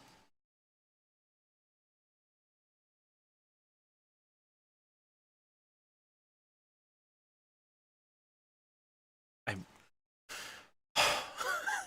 cuts to Wobbles off and VeggieTales. If I did that, I would absolutely package up some of my uh off-brand Buddhist propaganda that I enjoy so much.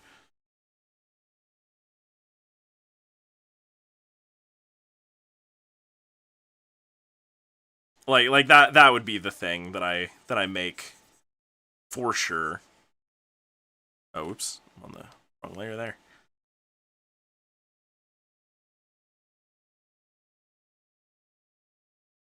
Like I don't know. It's very easy to take the lessons out of that stuff and like just make it sort of secular. Right? It's very easy to loot. I'm a fan of that. Like being a good person should not just it shouldn't be as controversial as it is trying to be. Shouldn't be notable. And yet here we are.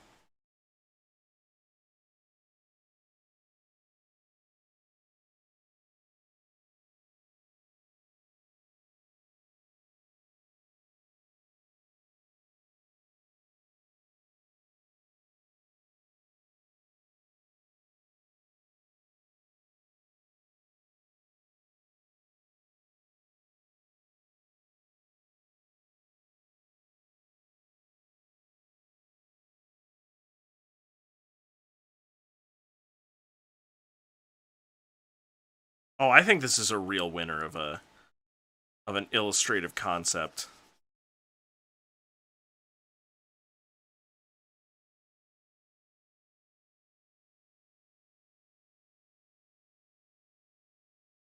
Clean up those edges just a little bit. There you go. All right, let's remove our little sketch layer. Oh yeah, yeah, yeah. That's nice. That's nice.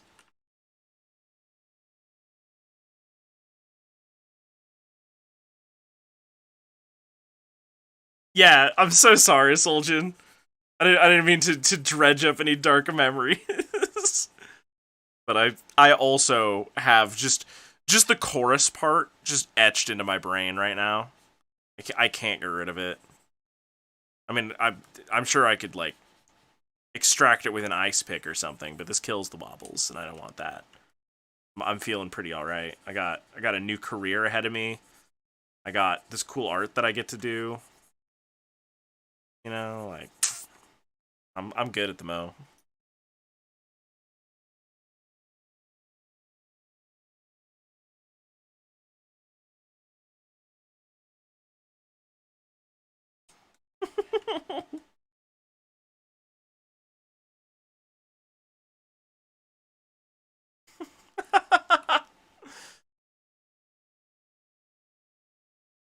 Yeah, yeah, Bridget. That's yeah, big mood.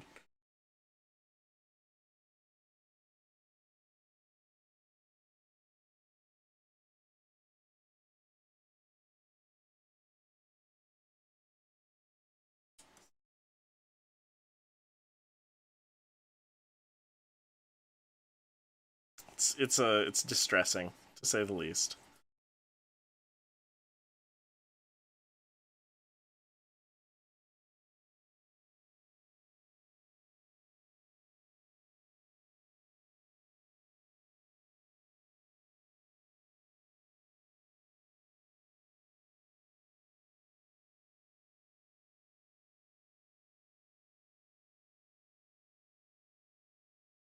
I'm gonna have to merge these two layers down, alright? Yep, I am. I am. I started doing background guy art on the foreground guy layer. Just gonna merge it before it gets too far. Just admitting defeat there.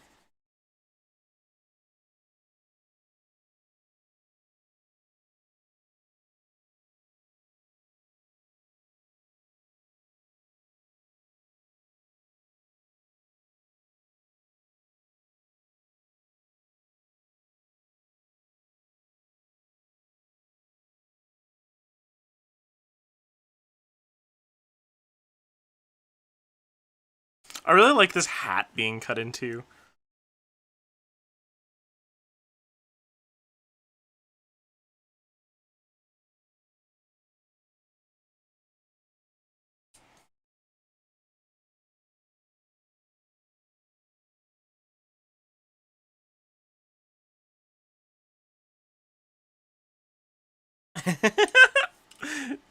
Yeah, this one's a very strong too much abstraction suggestion.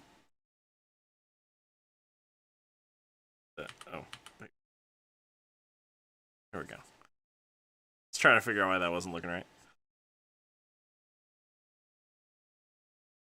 The Captain Haddock specifically is their contribution to this idea. I think I'm gonna blow my voice out today. I can feel it like getting like a little bit sore. Probably because I did a whole bunch of streaming yesterday.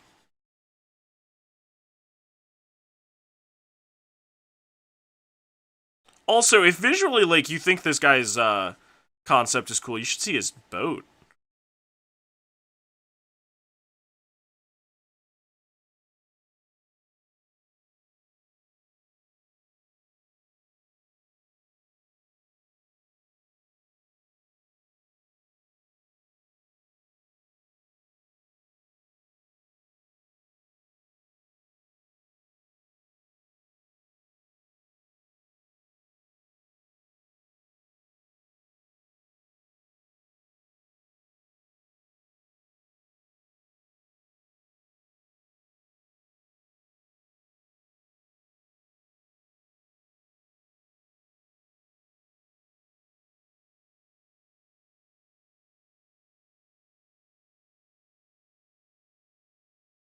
You do got to play more waves. I have to play more waves. You know what's messed up? The thing that's most interrupting my playtime of Waves of Steel is working on Waves of Steel. Bullshit.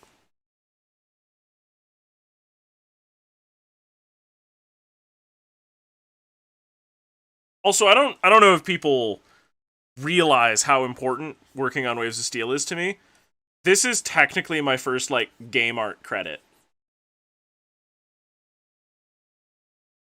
Like I'm going in the credits. I'm getting paid to do a thing which will put me in the credits of a video game. That is so cool. It's so unimaginably cool. That I managed to get out of the getting exploited super badly loop by working with a cool indie developer that I know before I ever hit the industry proper. Like that's pretty all right. I'm pretty down with that.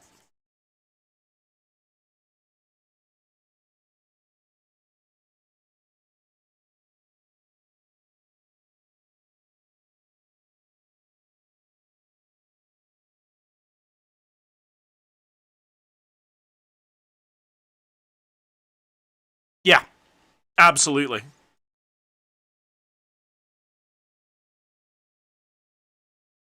Like if being a locksmith does not pan out as like a whole ass career, you know, this is absolutely something that's going to help me in the future with those ideas.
Nice. I mean, I feel like the biggest misunderstanding that Halo Infinite has about itself is they keep trying to trick me into playing Halo Infinite when like Halo itself is fun. I don't need this incentivization to play more Halo. As long as Halo is a fun thing to do, I'm gonna play Halo. In fact, like all this monetization stuff that they're putting in it is getting in the way of me just shooting Spartans. That's it. That's all I want. All I want to do. All I want to do.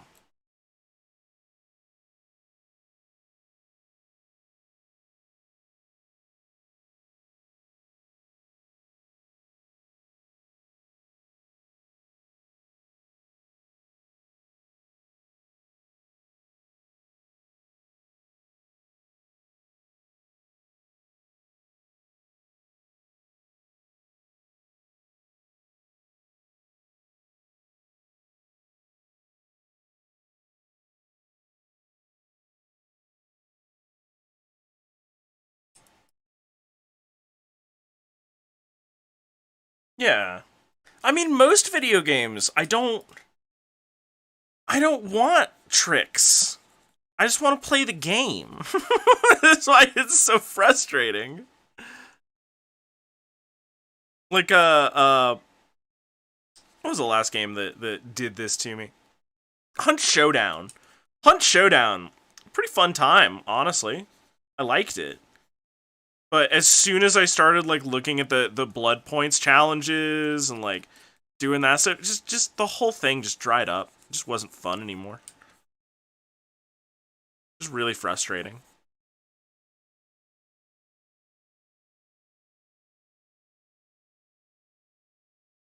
And like every video game does this because the uh the number go up is so strong in the industry, right? It just please no, please stop it, stop doing it. Just let me play Halo. Just Halo goodbye. Let me play Halo.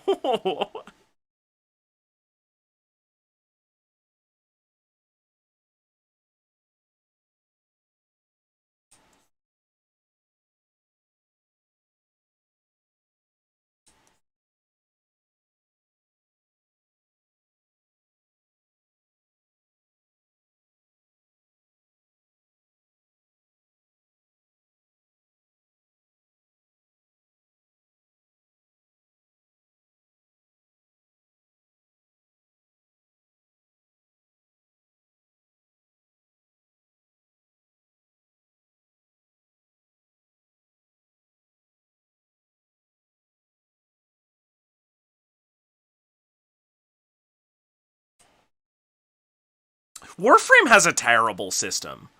Warframe is grind the video game. Like I literally won't play Warframe because it is so grind intense. It is so fatiguing. If you want to talk about a game that has a good battle pass system, Super Animal Royale is your game.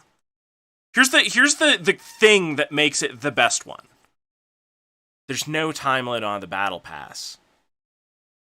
There's no pressure to buy the battle pass and then grind out the video game. You just get an unlock tree that you have activated. And you just play the game and it gives you the items. That's it. That's the whole system. The whole thing. That's it. Play the fucking game. And you get rewarded for it. That's it. Super Animal Royale. Game of the fucking century, actually. Because their reward system rewards me for playing the game. No, months is still time. Honora, I get that you like this game. No. Bad. I'm scolding you right now. No. I have played Warframe. I have. I assure you, I know what I'm talking about. Game takes 1 billion years. Oh, it's such a I don't got enough years of my life for that game. It's so rough. It has got like, oh god, you know what game's got a really dog shit progression thing, right, for freemium players? Literally anything by Gaijin. Warframe. Not Warframe, I'm sorry. War Thunder, that's the one that I'm trying to think of. That one's rough.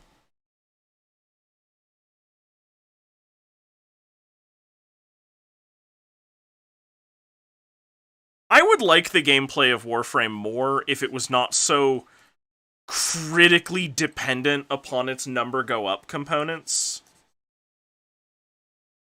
Right, like you can just straight up be using guns that just don't do enough damage.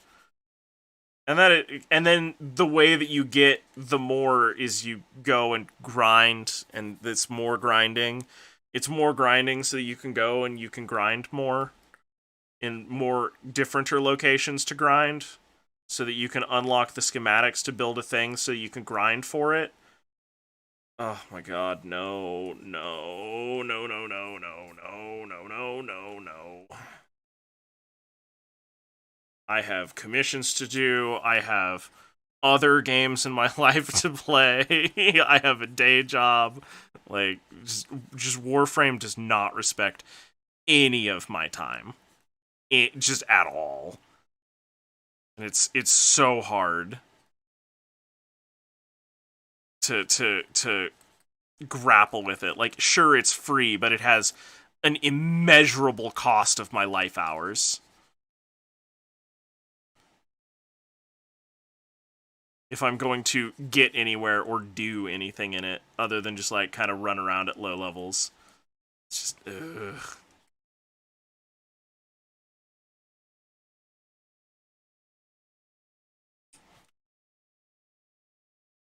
That's looking pretty okay.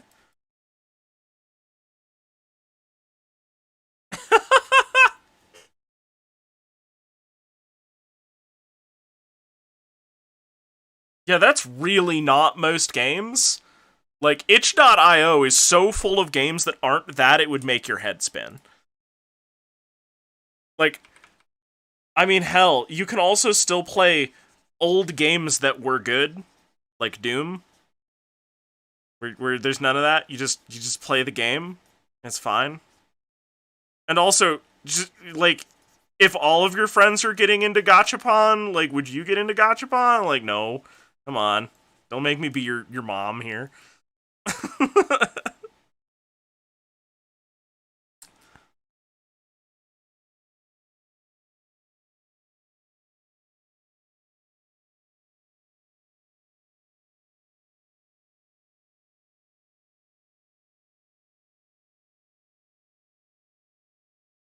I will absolutely be a hater.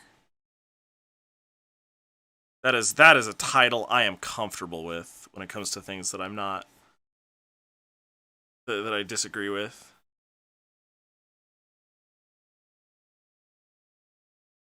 Too long in my life was I just amicable, polite about things.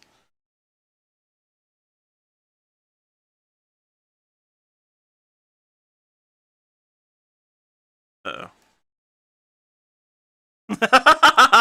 Oh man. This hurts.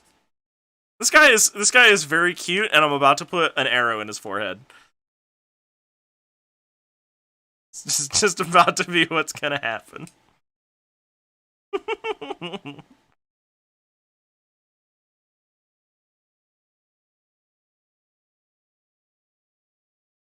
Look, if I have to read a fucking book to play the video game with any amount of efficiency, it's not good. I'm sorry. You'll notice I also don't play MMOs or anything like that. And the other thing is, I have a Warframe account. I've played it. I played it when it was in alpha. Like, I played it so early on that it absolutely, like, my character progression is ruined. It's so difficult to accomplish anything because there's no direction. It's like I'm playing Destiny 2. Like, I'm absolutely educated about this piece of video game property. And I'm sorry, you're just too deep. Like, that is where you are at. And I am very tired of discussing it.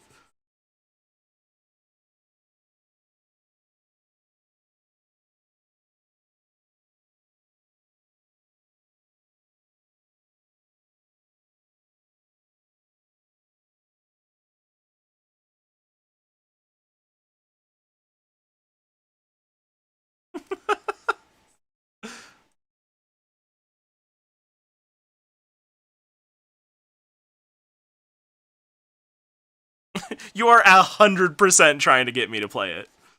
You are at all times attempting to get me to play it.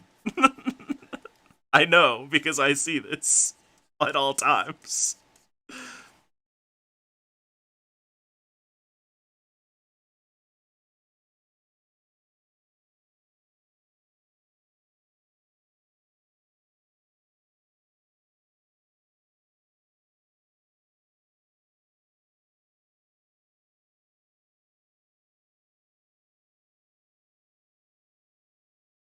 I mean, like, I'll even acknowledge, like, the movement and stuff in Warframe is fun. It is innately an exciting video game. It's just bolted to so much predatory garbage that it's a frustrating experience every time I have loaded it up.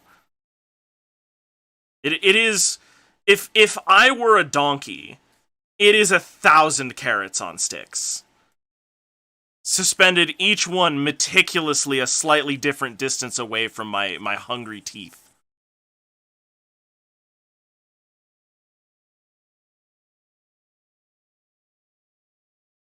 Like, say what we will about, like, the Halo Battle Pass and its ridiculous predatory nature and, like, absolute disrespect for my time, I was able to knock its challenges out in an evening, right, of, like, very dedicated play.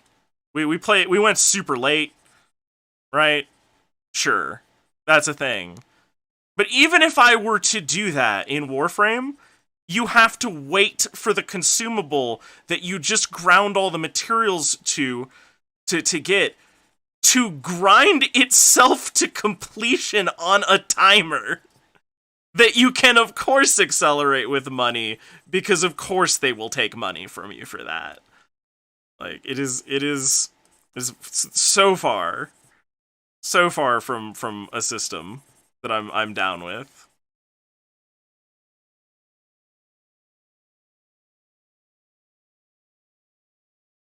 I wanna push this dark value in the face over here a little bit more, I think.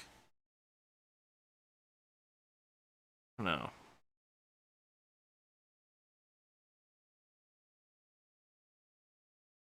Like, I do not seek to yuck yums, but when so consistently exposed to a yum, I will develop an opinion about it.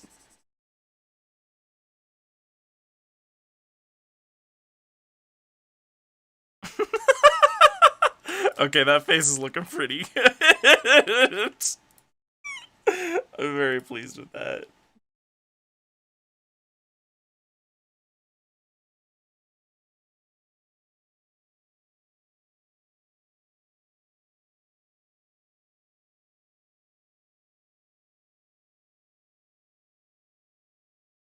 God. You know what's frustrating, right? I have this same evangelical love for trailmakers a lot of the time, right? Which also has serious faults. Trailmakers has some serious problems. The logic blocks in Trailmakers are incomplete, and they just refuse to add them. They're like, oh, well, you can do workarounds. And it's like, nobody wants to do a workaround around a thing that should just exist. Right? And that's frustrating. You know, sure, maybe it makes me puzzle things out, like, a little bit smoother or smarter or something like that. But God, it's just such a pain in the ass when you're already working with, like, the physical constraints of these Lego blocks. Right? Like, that it can just be an absolute nightmare of a task to accomplish. Right? But it's still, like, the best little build-em-up driving game that there is right now. And unfortunately, I know that my zealot-like fervor for it can be off-putting, unfortunately. Because, like, the minute somebody gets excited, I get excited, and suddenly I want to build nothing but, like, Lego brick throwing Ferris wheels, or something like that. And I want to, like, get everybody to join me as I do so. But, like, total validation. MDCT Doc, another streamer that I really enjoy, played it for 14 hours on First Contact. It just seeped directly into their brain chemicals in the most dramatic fashions possible, thus completely vindicating my love, you know, to myself for this game. This is so good. Now, that said, if y'all are not, like, science people who want to build a thing, watch it fuck up, and then build the thing again in a way where perhaps it will fuck up differenter, or in less bad a fashion, right? Trailmakers is not probably your game. You probably will not enjoy it. Me, however, oh, I love doing that. It's great. Loon's creations were magical. Yeah.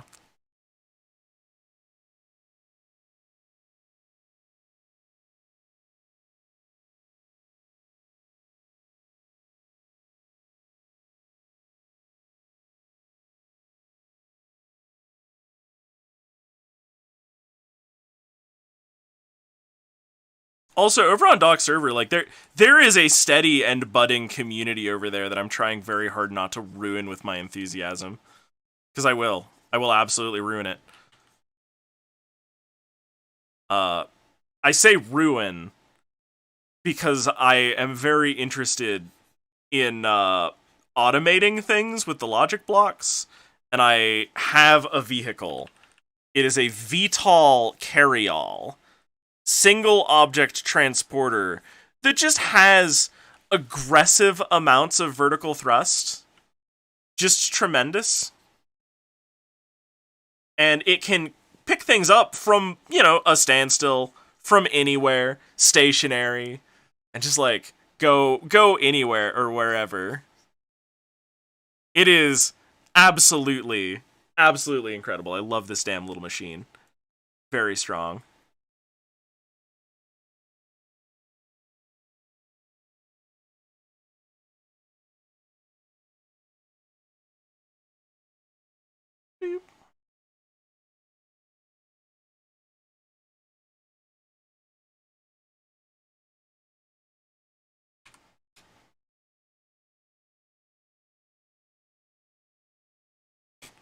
Let's see.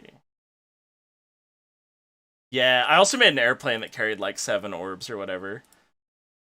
Also, Honora, like, you're great and everything, but like, I'm absolutely putting you on timeout. I'm so tired of this long form one sided discussion about playing Warframe. Sorry. We can attempt later. Sorry, just really tired of it. There's other video games that I like way better that I do not have a prepared 30-point treatise about. Like Trailmakers, where you can build all sorts of wacky garbage. I love it a lot. I'm really excited to see that other people are maybe finally discovering it. I'm super here for that.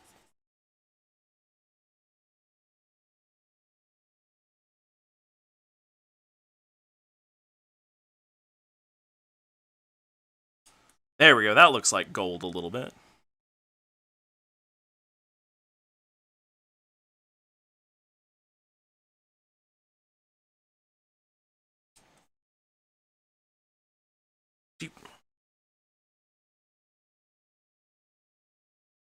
There's somebody who made one of those carnival rides over on Doc server that has just like a bunch of seats in it, you know? And unfortunately, every single one at the Tendrils has like a releaser. So they load up this carnival thing, and then they spin it with a bunch of dudes in it, and they can just throw them to the far edges of the world.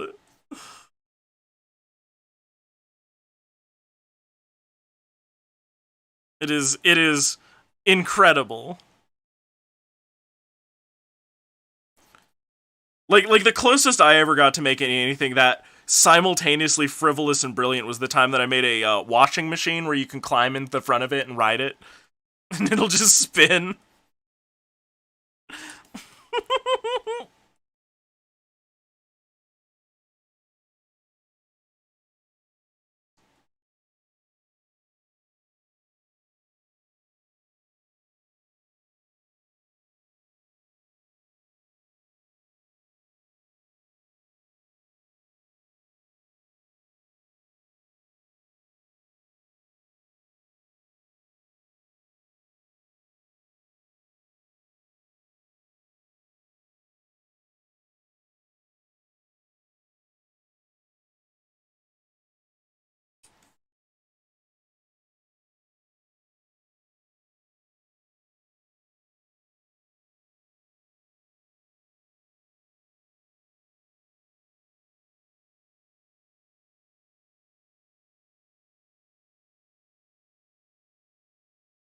Trying to define this guy's body correctly with the light, and it's kind of a thing.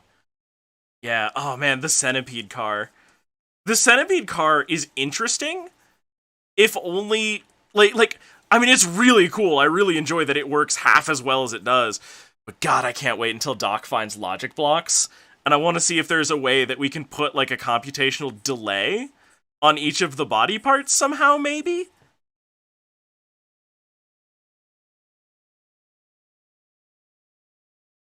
I think it would be a lot of fun to get to see if that would work, you know? Oh God, it wiggles aggressively. I love that darn thing. Honestly, I like Doc a lot. I wish that we were better friends than we are. Which is, I show up to their streams and I get the distinct feeling Doc does not know that I exist.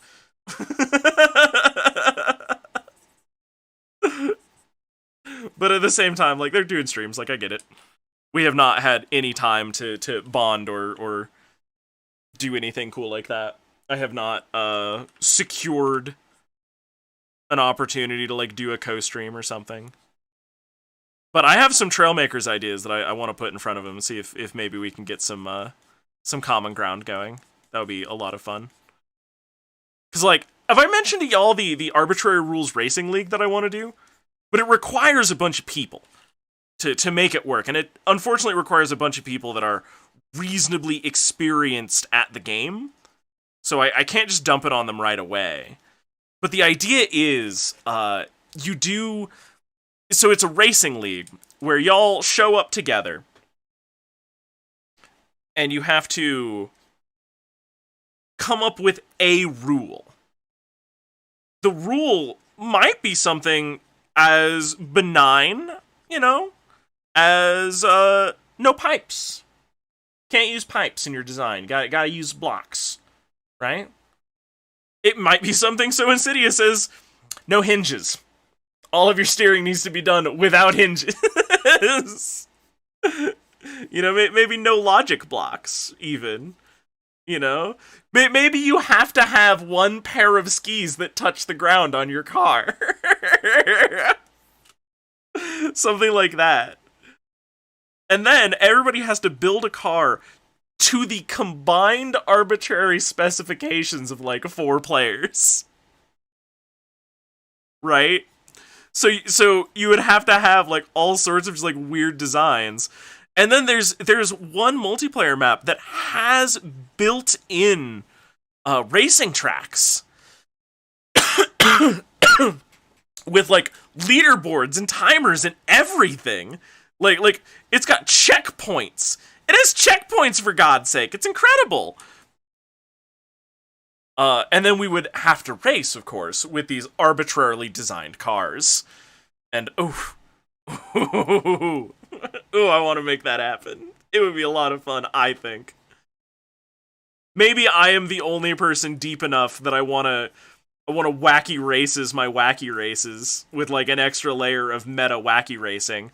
But, like, oh man, I want it. I want it so bad.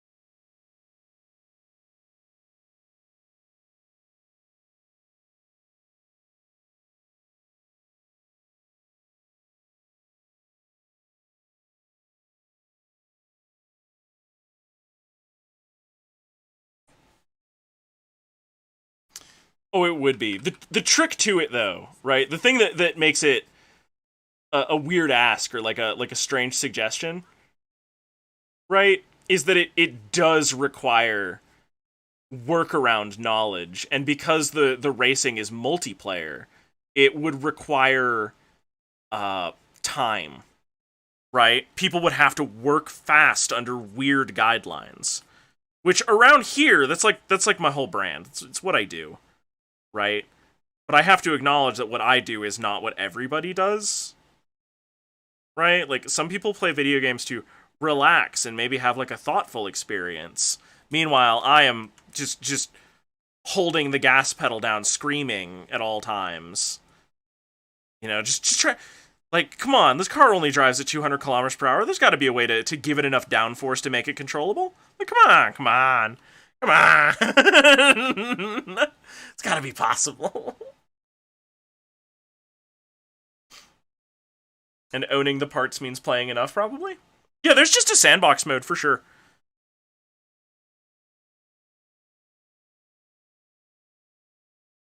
Also, the sandbox mode is pretty good. It's not super great. I'm gonna do this on 2 different layers, I think. Just try to make this a little nautical.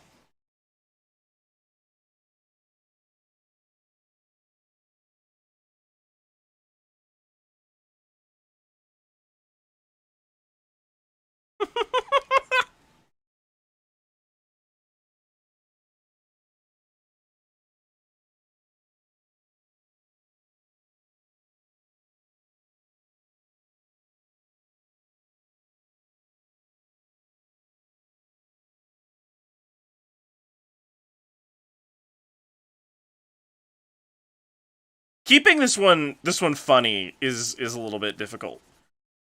Because this is a little gallows humory.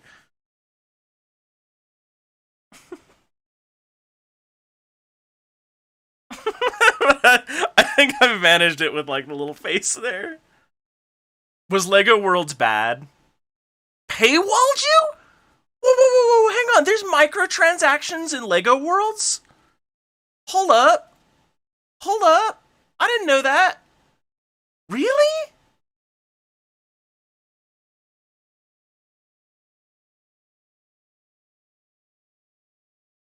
Yeah, I'm definitely not a fan of like a lot of the movie ones.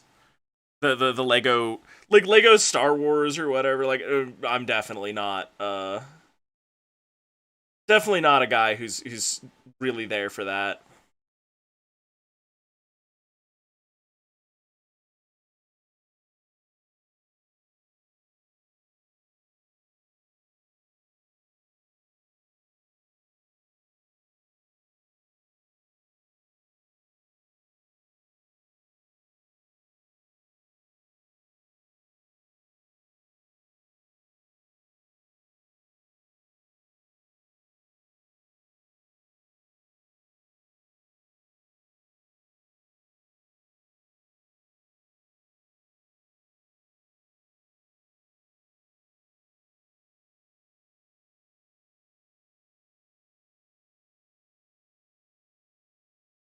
Come back over here and get the correct color. There we go. I don't feel like I should put like should make this thing like red on the backside or anything grisly like that. I don't think that my art should be responsible for any of the rating information in of about the game. So I'm gonna avoid doing that. I'm gonna try to keep it shiny and like kind of funny if possible. Keep it comedy. Keep it comedy. KIC. Oh, it needed DLC stuff? Oh, that's so gross. I I mean, I'm also kind of interested in the way that it treats objects, right? Just like in general. Cuz like if it if it does things in a way that lets me tinker around with like the structure of the build, for sure. That seems like it would be an exciting time with a lot of like nuance and possibility in it. But if it's what I probably kind of suspected is because most Lego games have followed this pattern in the past, where the physical shape of the vehicle a lot of the time is just irrelevant to its function. And that's really frustrating to me.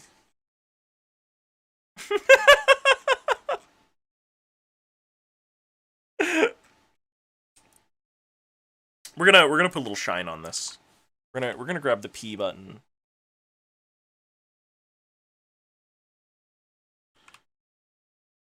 I'm gonna just do one of these that I like so much.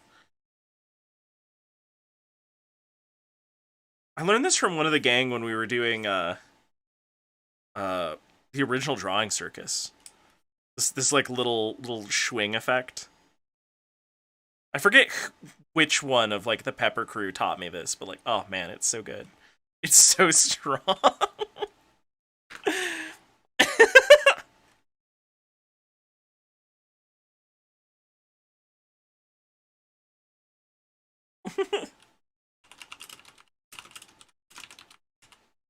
Two-faced to no-faced.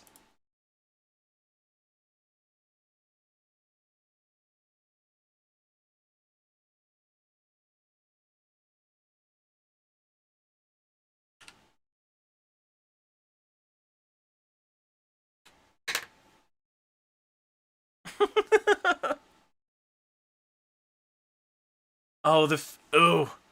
You know, I thought it was really interesting uh thing.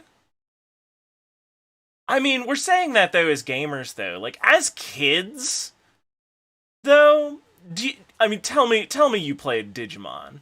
You had like a Digivice, right? Or like scanners. Oh man, I miss scanners. Scanners was fun. Going through the store, just turning everything around, trying to find as many barcodes as you could.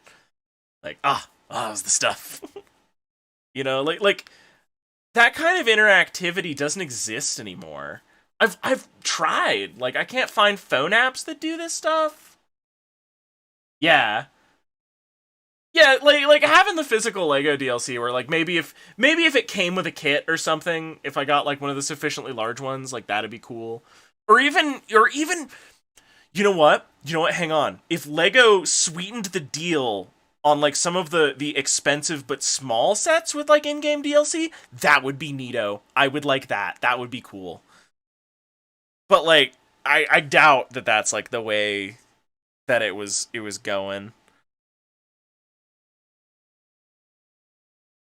Wait, Target's selling Digivices? I might have to go there cuz I miss having something I could like take places and have this physical dedicated platform with which to like play things. That was Lego Dimensions? Okay, that's kind of neat.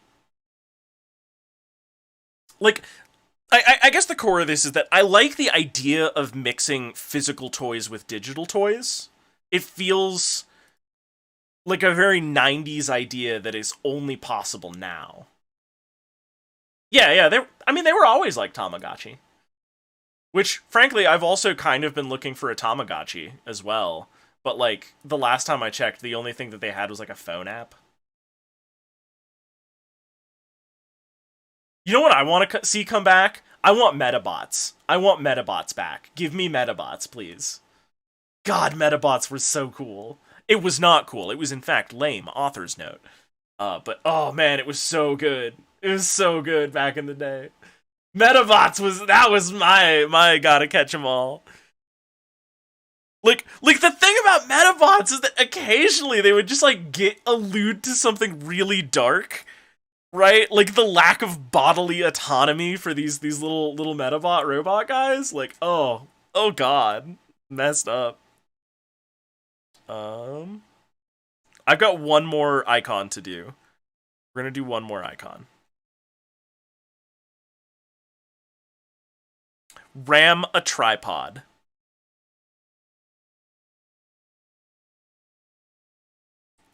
God, I wish I could turn these into animated GIFs.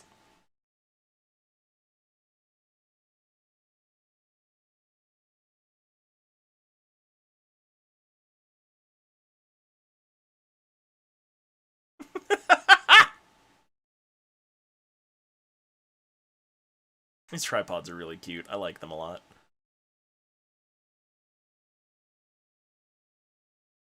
What? The GBA game was really good. I played so much. Wait, did you have Rakusho Silver or Metabee Gold? You tweeted me?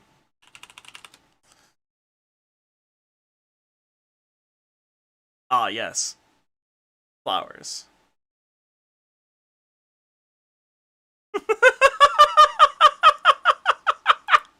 That's accurate. That is very accurate.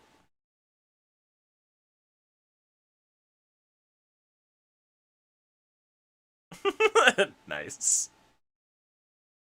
all right. I'm done checking Twitter. I gotta keep painting. It doesn't hold up. Oh man, I'm. You know what?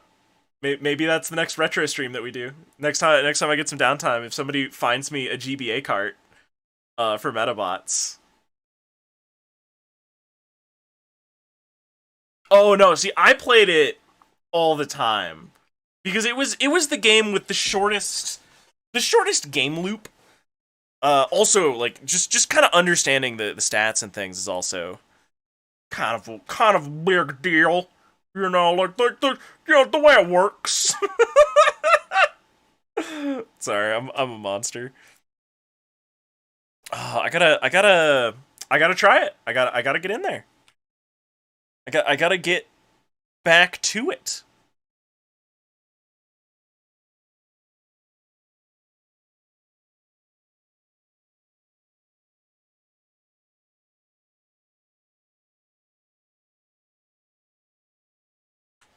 Also, I gotta come clean with you, everybody. So there is a new extension on disc or for OBS that is pretty good. I mean, it could also just be that I am in deep. I am super in deep on Metabots. Like you gotta understand how deep in I am on Metabots. Like just in general. Like very deep. I love the whole concept of that show with no reservations. So it is 100% possible, nay, probable, that Sneck Wiglow here got a case of nostalgia goggles for sure.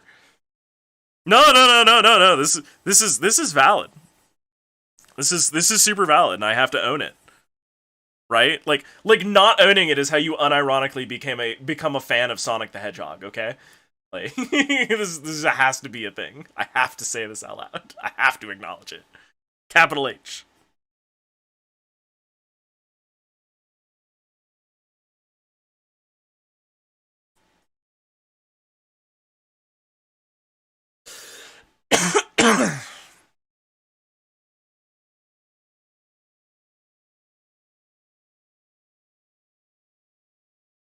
Or like having a brand affiliation with Harley Davidson and saying things like, "No, Harleys are really good if you as long as you know how to get the maintenance done on them," or things like, "Yeah, Fords are reliable," and other just complete falsehoods.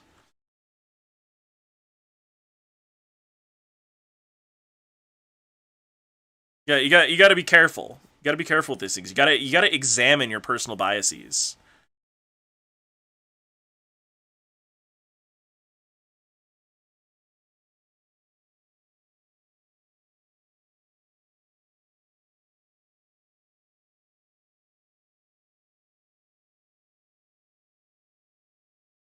As such, I got to play me some Metabots. Honestly, if it does hold up at all, like maybe I'll put it in and see if it'd be a good AP challenge or arcade pit challenges.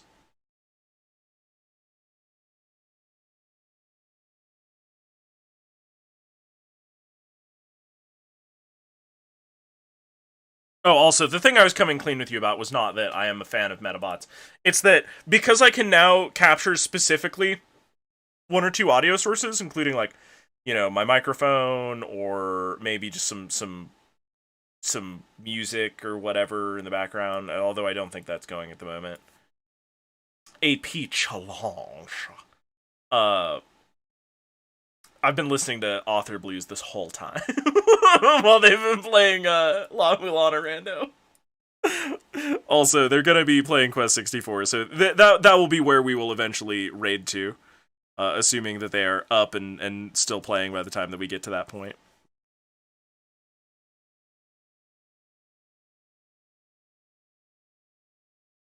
So you know, think Author Bluesian thoughts while I work on this last one. It's meta rots. Yeah, I've seen that a couple of times. God, Rakusho was a robot and also a samurai and also a beetle, though? Like, come on! It's not every day you get to see the Beatles cut a guy in half with a sword.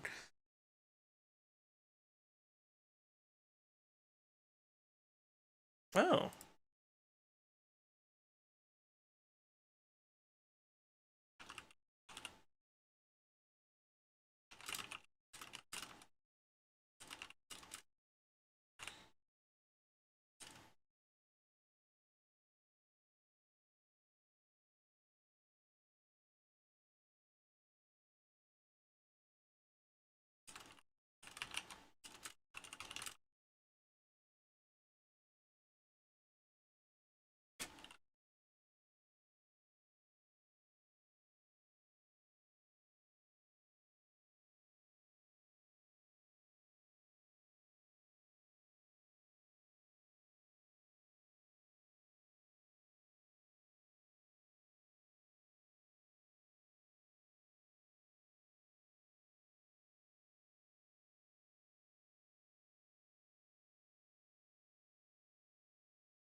Sorry.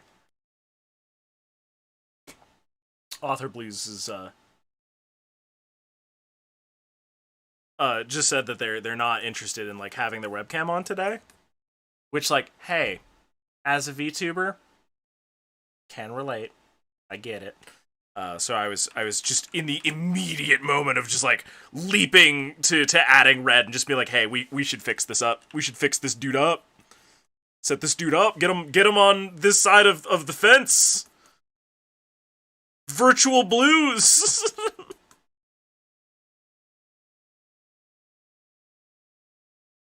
Now I would not be making them a live 2D rig. That's way too much work. Fuck that.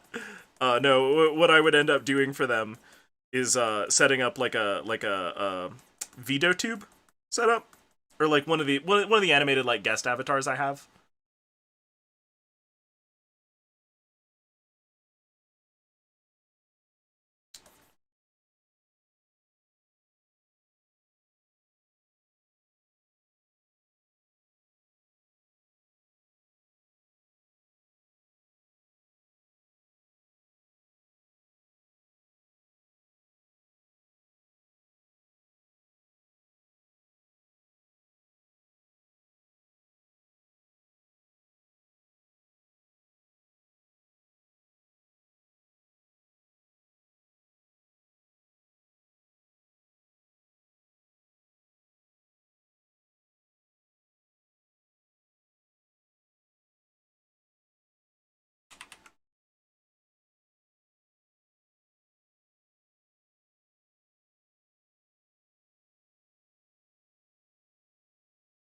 Oh, is one of the showrunners a nutter in the new anime?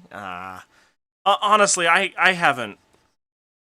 I have this problem that I'm discovering, and it's that I'm a fake fan of a lot of things, right?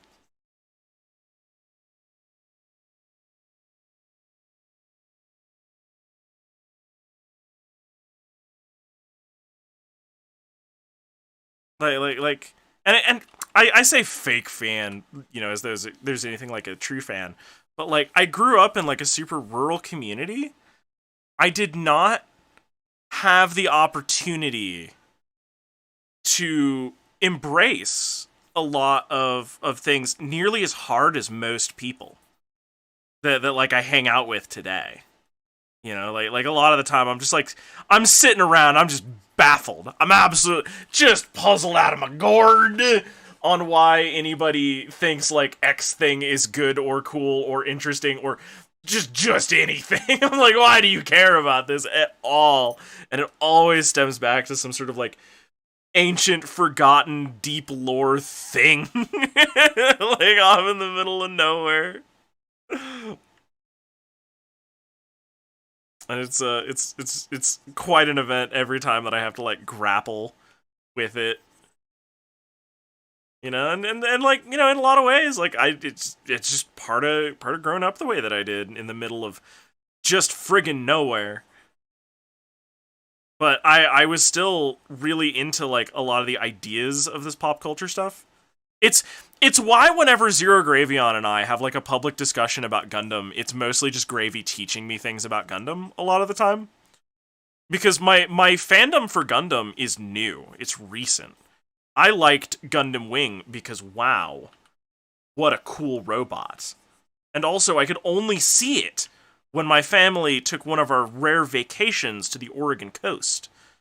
It was the only time where Gundam was real for me. Real Gundams.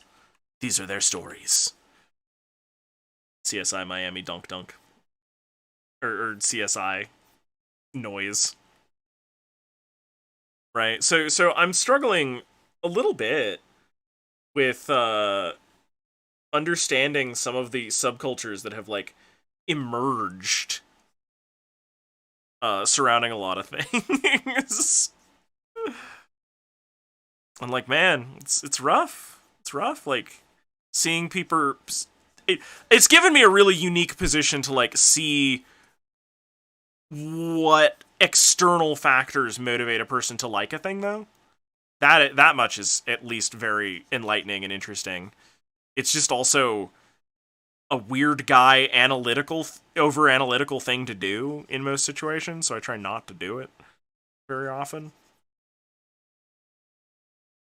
Sonic the Hedgehog still baffles me. I can't figure that one out. Like I get Bubsy. I get Bubsy. Bubsy was like a weird one-off, not very good thing, and like that I suppose can be celebrated for its own nature, right? But like, man, Sonic the Hedgehog is enduring, undying. It will not go into that good night. It's also literally never been good.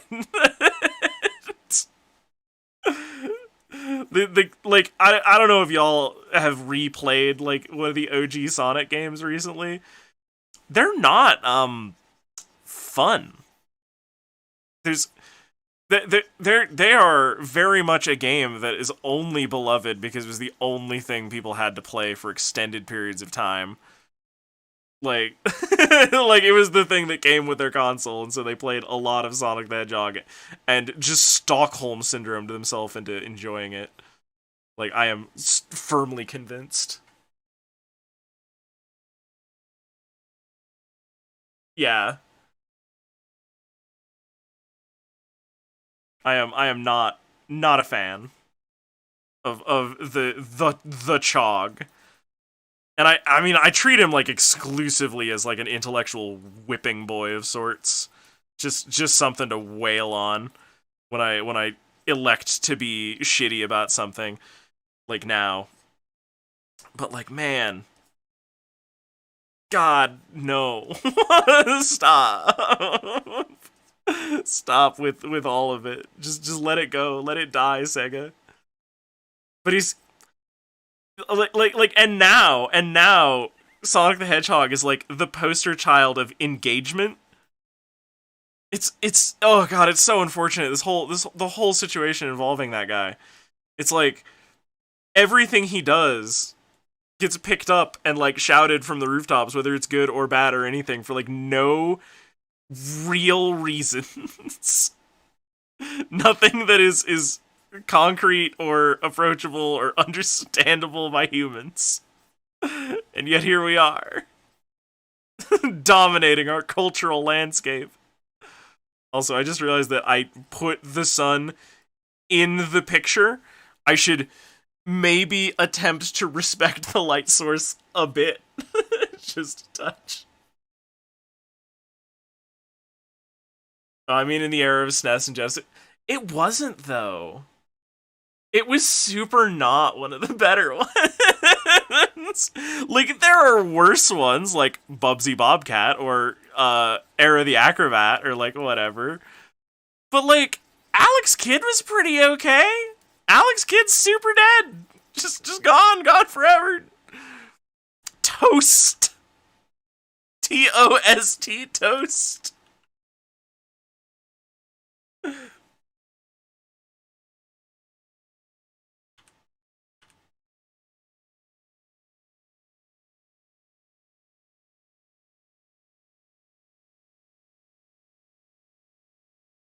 It was not good. It was bad. Like I will just urge you to go play it.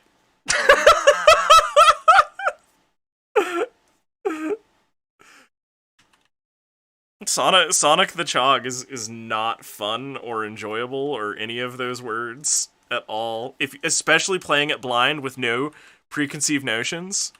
Like oh my god. It has like it has a character that goes so fast that he becomes unviewable, ungovernable, unspeed governable at any just any time. Like the camera is like super zoomed in the very first one. It's like way too close to actually accomplish anything or see anything. The in-game cutscenes are baffling.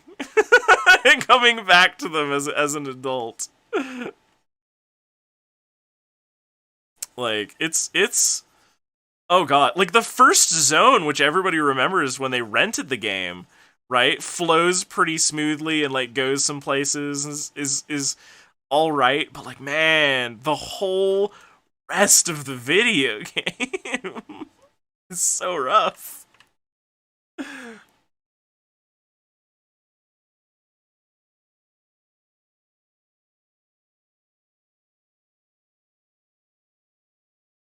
All right, time to finally draw the boat into this picture. Yeah, blind is the worst because how many times is there just a spring that points you backwards? Yes, exactly. Exactly.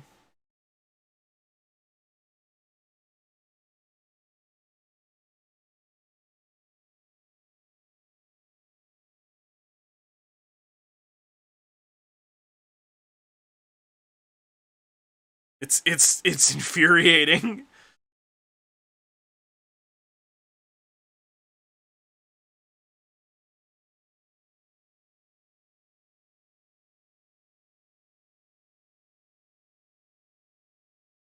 Now, I will say Sonic had some jamming music though. Like the Sonic the Hedgehog OST is really good. Quite recommend.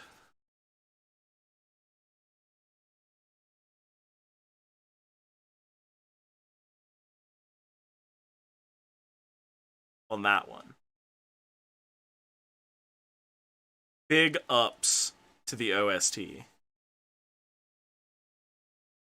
But like actually playing it is ugh, it's a nightmare experience.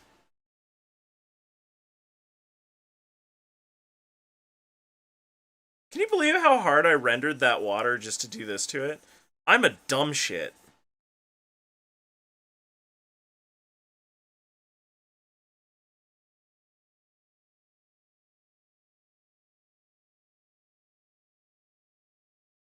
Just an absolute Claude clown. Can't believe I did that.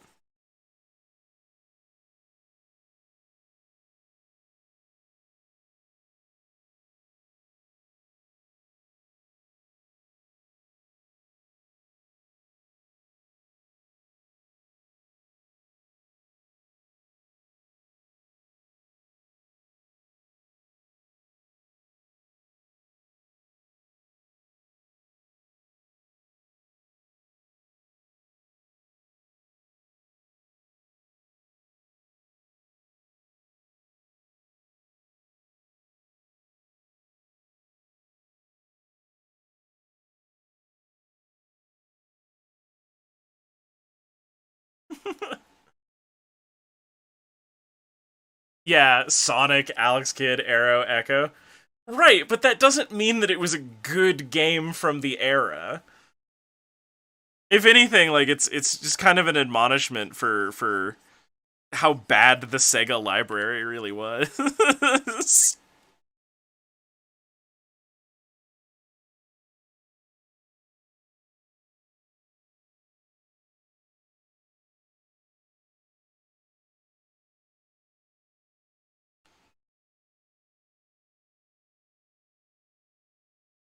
Yeah, Oth is really bearing their soul tonight.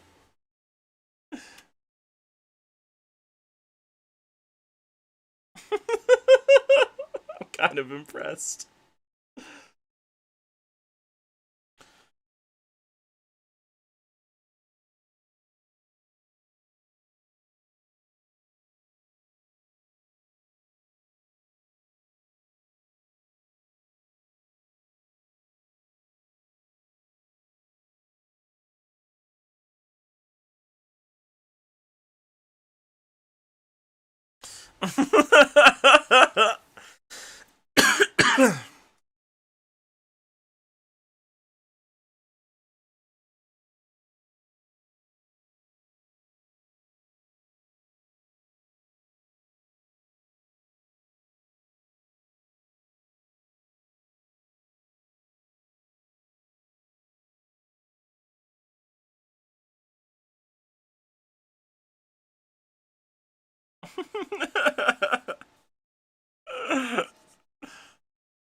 I hate to say it, but like of all the games that I'm not interested in playing, La Mulana is becoming not one of them. I might try La Mulana someday. Like I have been resilient to the propaganda of author blues, and that is what it is. But I am not immune. I am not immune to the propaganda. Though I would very like to be.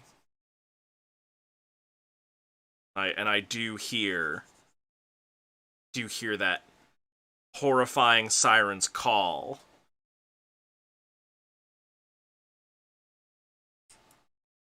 You know, rather than limit my palette on the like my palette depth on the boat, why am I not just upping the palette depth on the thing?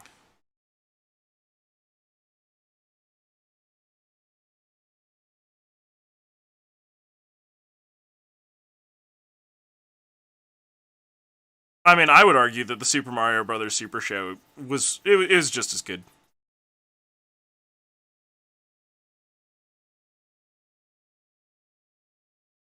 It was easily on the par of the Sonic the Hedgehog cartoon. Like the Sonic the Hedgehog cartoon was voiced by Steve Urkel. There's the only way to view this is through 90s nostalgia goggles.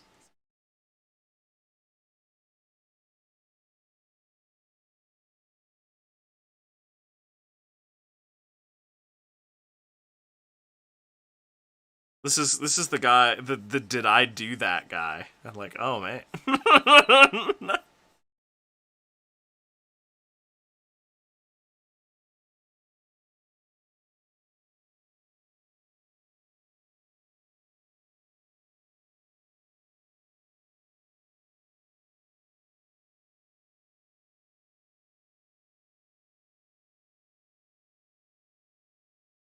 Honestly, I think that I would bounce off of La Milana very hard. I don't think that it is a game that is gonna work for me long term. Cause like I completely lack stick to itiveness.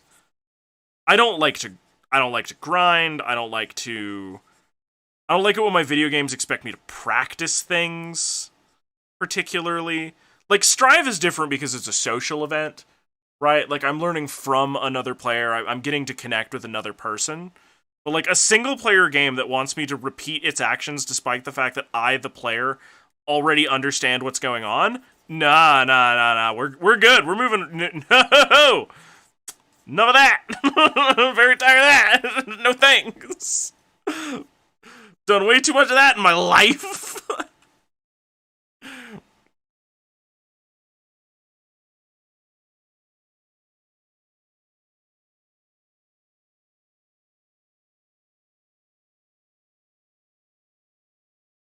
But I think La Mulana. I would 100% just like Aaron Ego Raptor Hansen it and just like where do I go? What do I do? I did not read anything because I've been talking to people because I'm fundamentally not vibing with like what the game has attempted to communicate with me.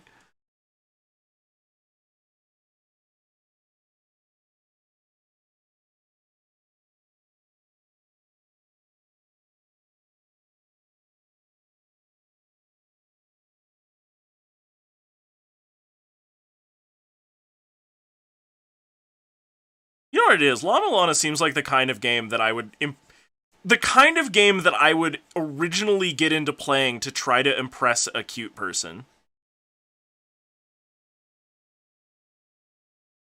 That's the kind of game, the vibe that strikes me from it.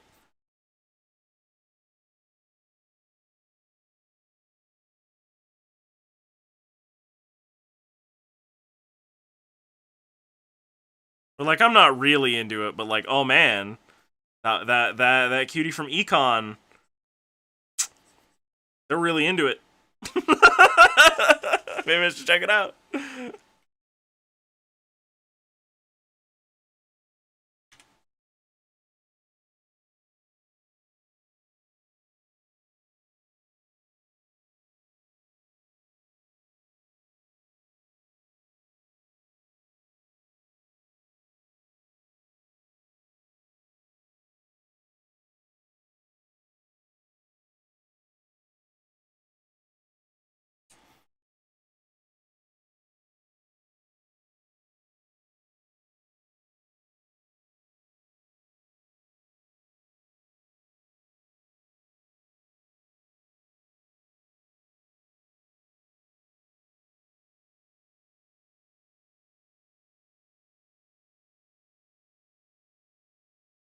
Sekiro frustrated you in none of the way in oh. Honestly, I'm not a fan of Metroidvanias at all. I've never played through Super Metroid. Like, and also before people start suggesting like Metroidvanias that like, oh well, maybe you'll like this one, you have to pay me. You have to pay me an hourly rate to play a Metroidvania. All right, and this includes Shantae, all the Shantae games.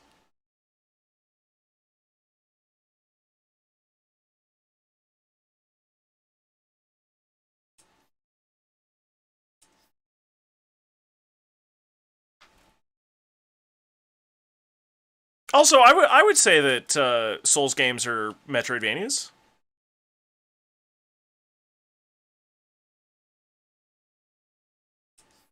They're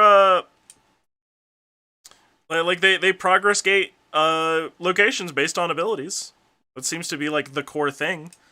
They thrive on like player exploration.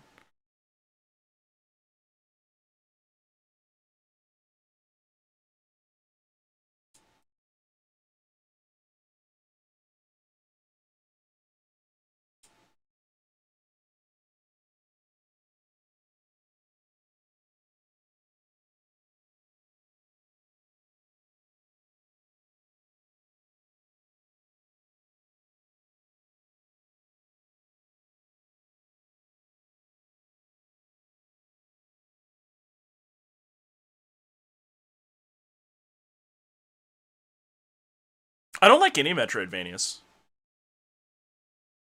I dislike games where the fundament games are like the one place where you can kind of figure out like where to go, what to do. With like it's not like life where if you're lost, you're just lost. You know, unless you like have the lay of the land and like we're a junior woodchuck scout adventure or something or whatever, right?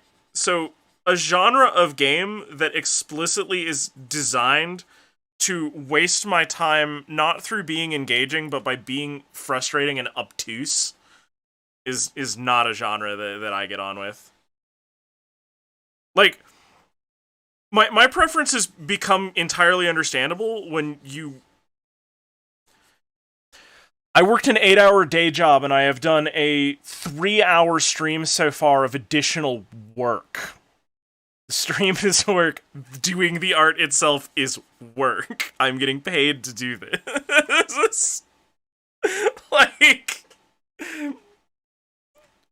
I have worked a 12-hour day in this moment. So the idea of a Metroidvania, a game designed empirically to waste my time, fuck off.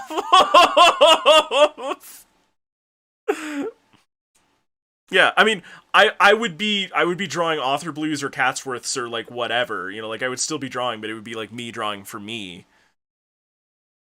would be a big part of it. But like it's not. I am being compensated pretty well, honestly, to like do these.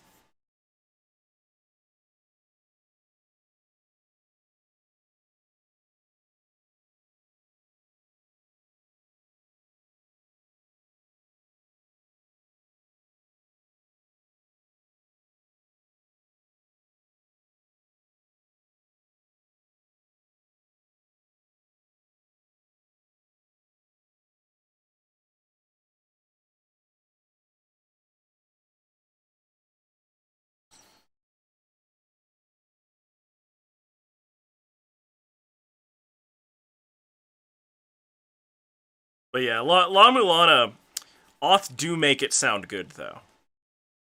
I gotta confess. It do sound pretty alright. But I very am hesitant to think that like maybe it would be a game for me based on just how much I have to do.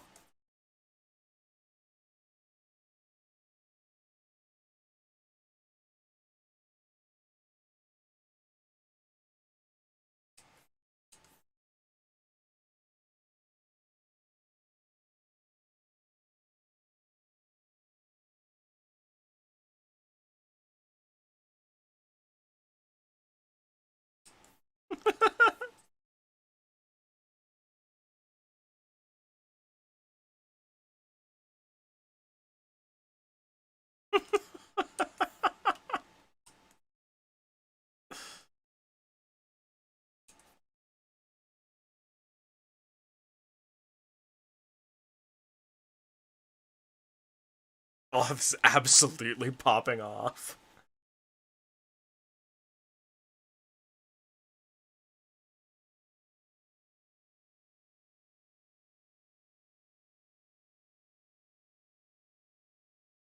Oh, I've tried Shantae games. I've absolutely gotten lost.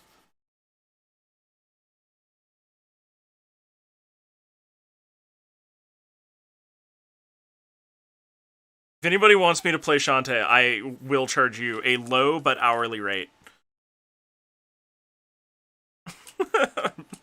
Like, I'm just so tired of having it recommended when I say I hate Metroidvanias.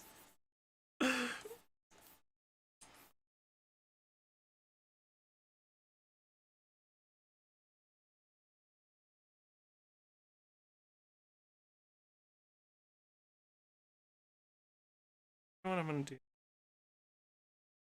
I want to do this. I don't think that.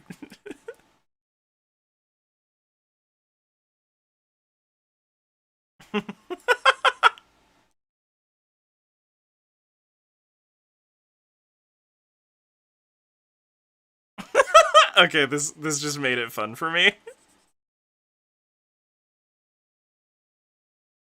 The, there we go. This right here. This is the energy I need.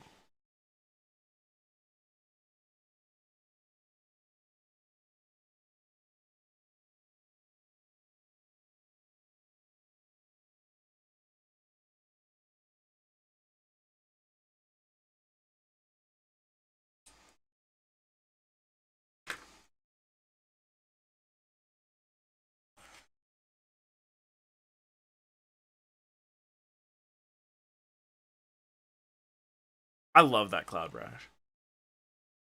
Outer Wilds. Outer Wilds is a puzzle game though. Like there's nothing stopping you at any point from progressing in the Outer Wilds except your own brain. Like Outer Wilds is empirically not a Metroidvania.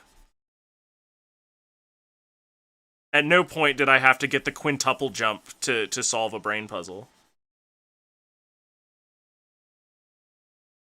It was entirely player ability. If I had an innate understanding of quantum mechanics, I would have just been fine.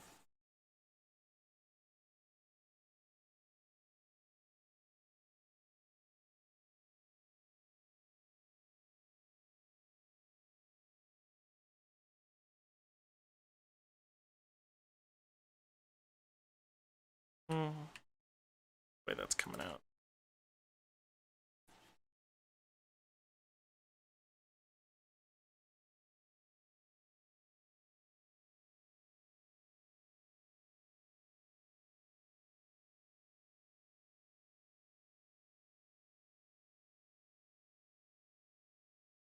There we go.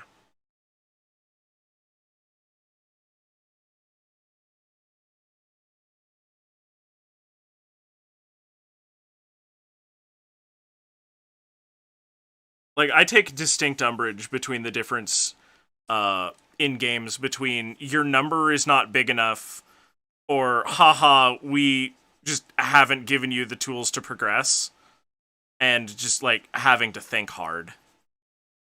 Like, those are fundamentally different things.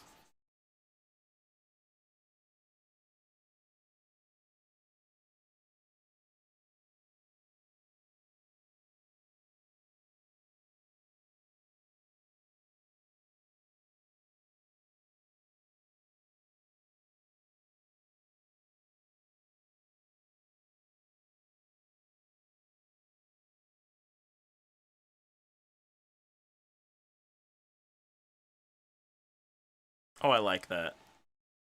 That's come out very nice. File, save as doink.clip.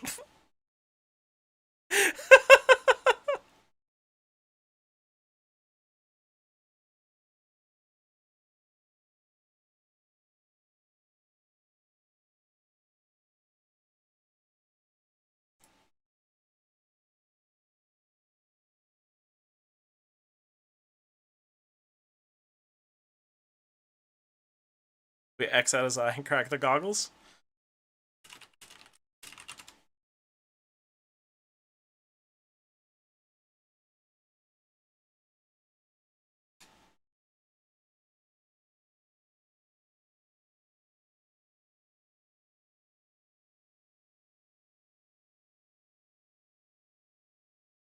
I'd have did that on 2 levels.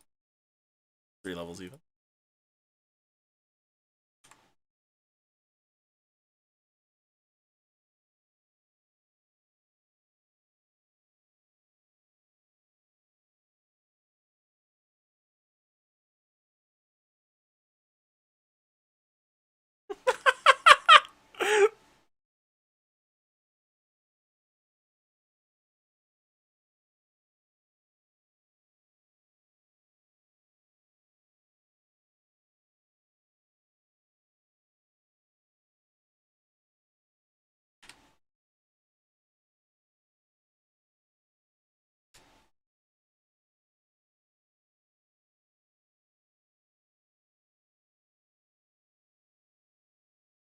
Yeah, I did like Breath of the Wild. It's definitely my favorite Zelda.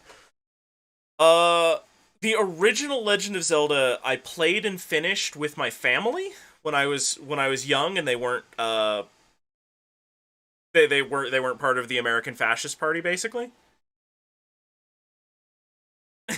Yeah, no, Tracy, I agree. It was actually Abstraction's suggestion, and I think that it actually plays very well.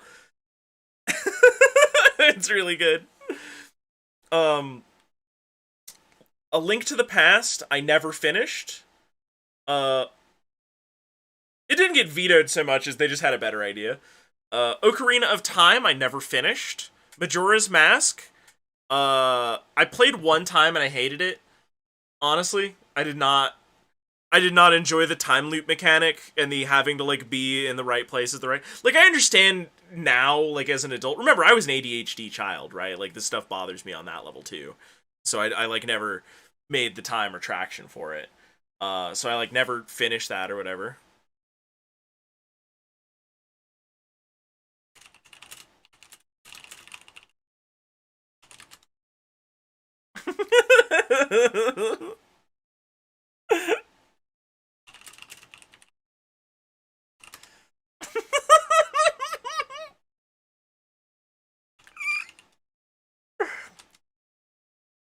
How much do they owe me?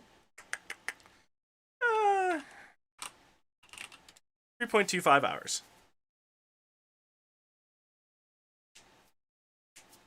Oh. Plus 2 minutes.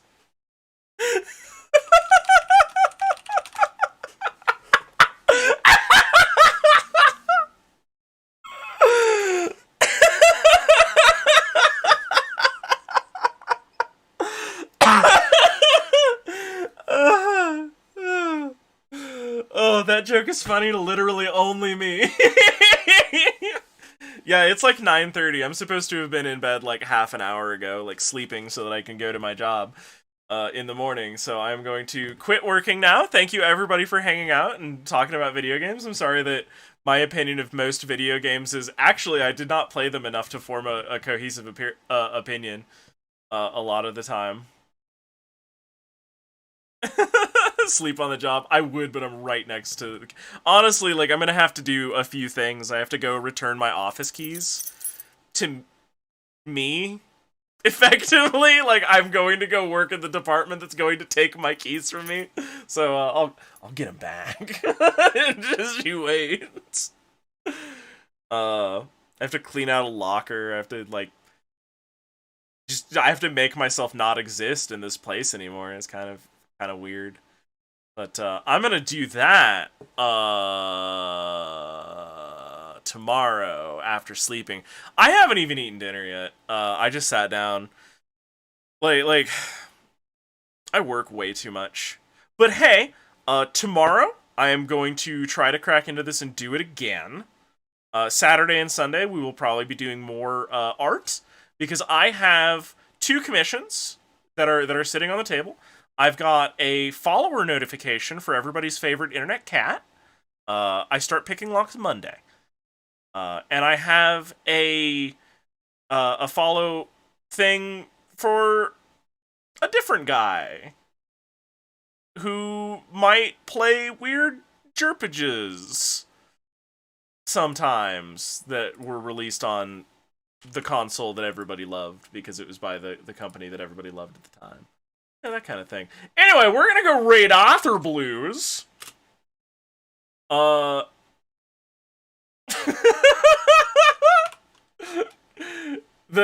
raid message is no, actually, that guy is wrong. The boss is hard.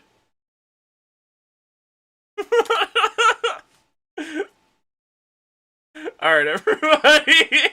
Thank you for tuning in. Thank you for hanging out.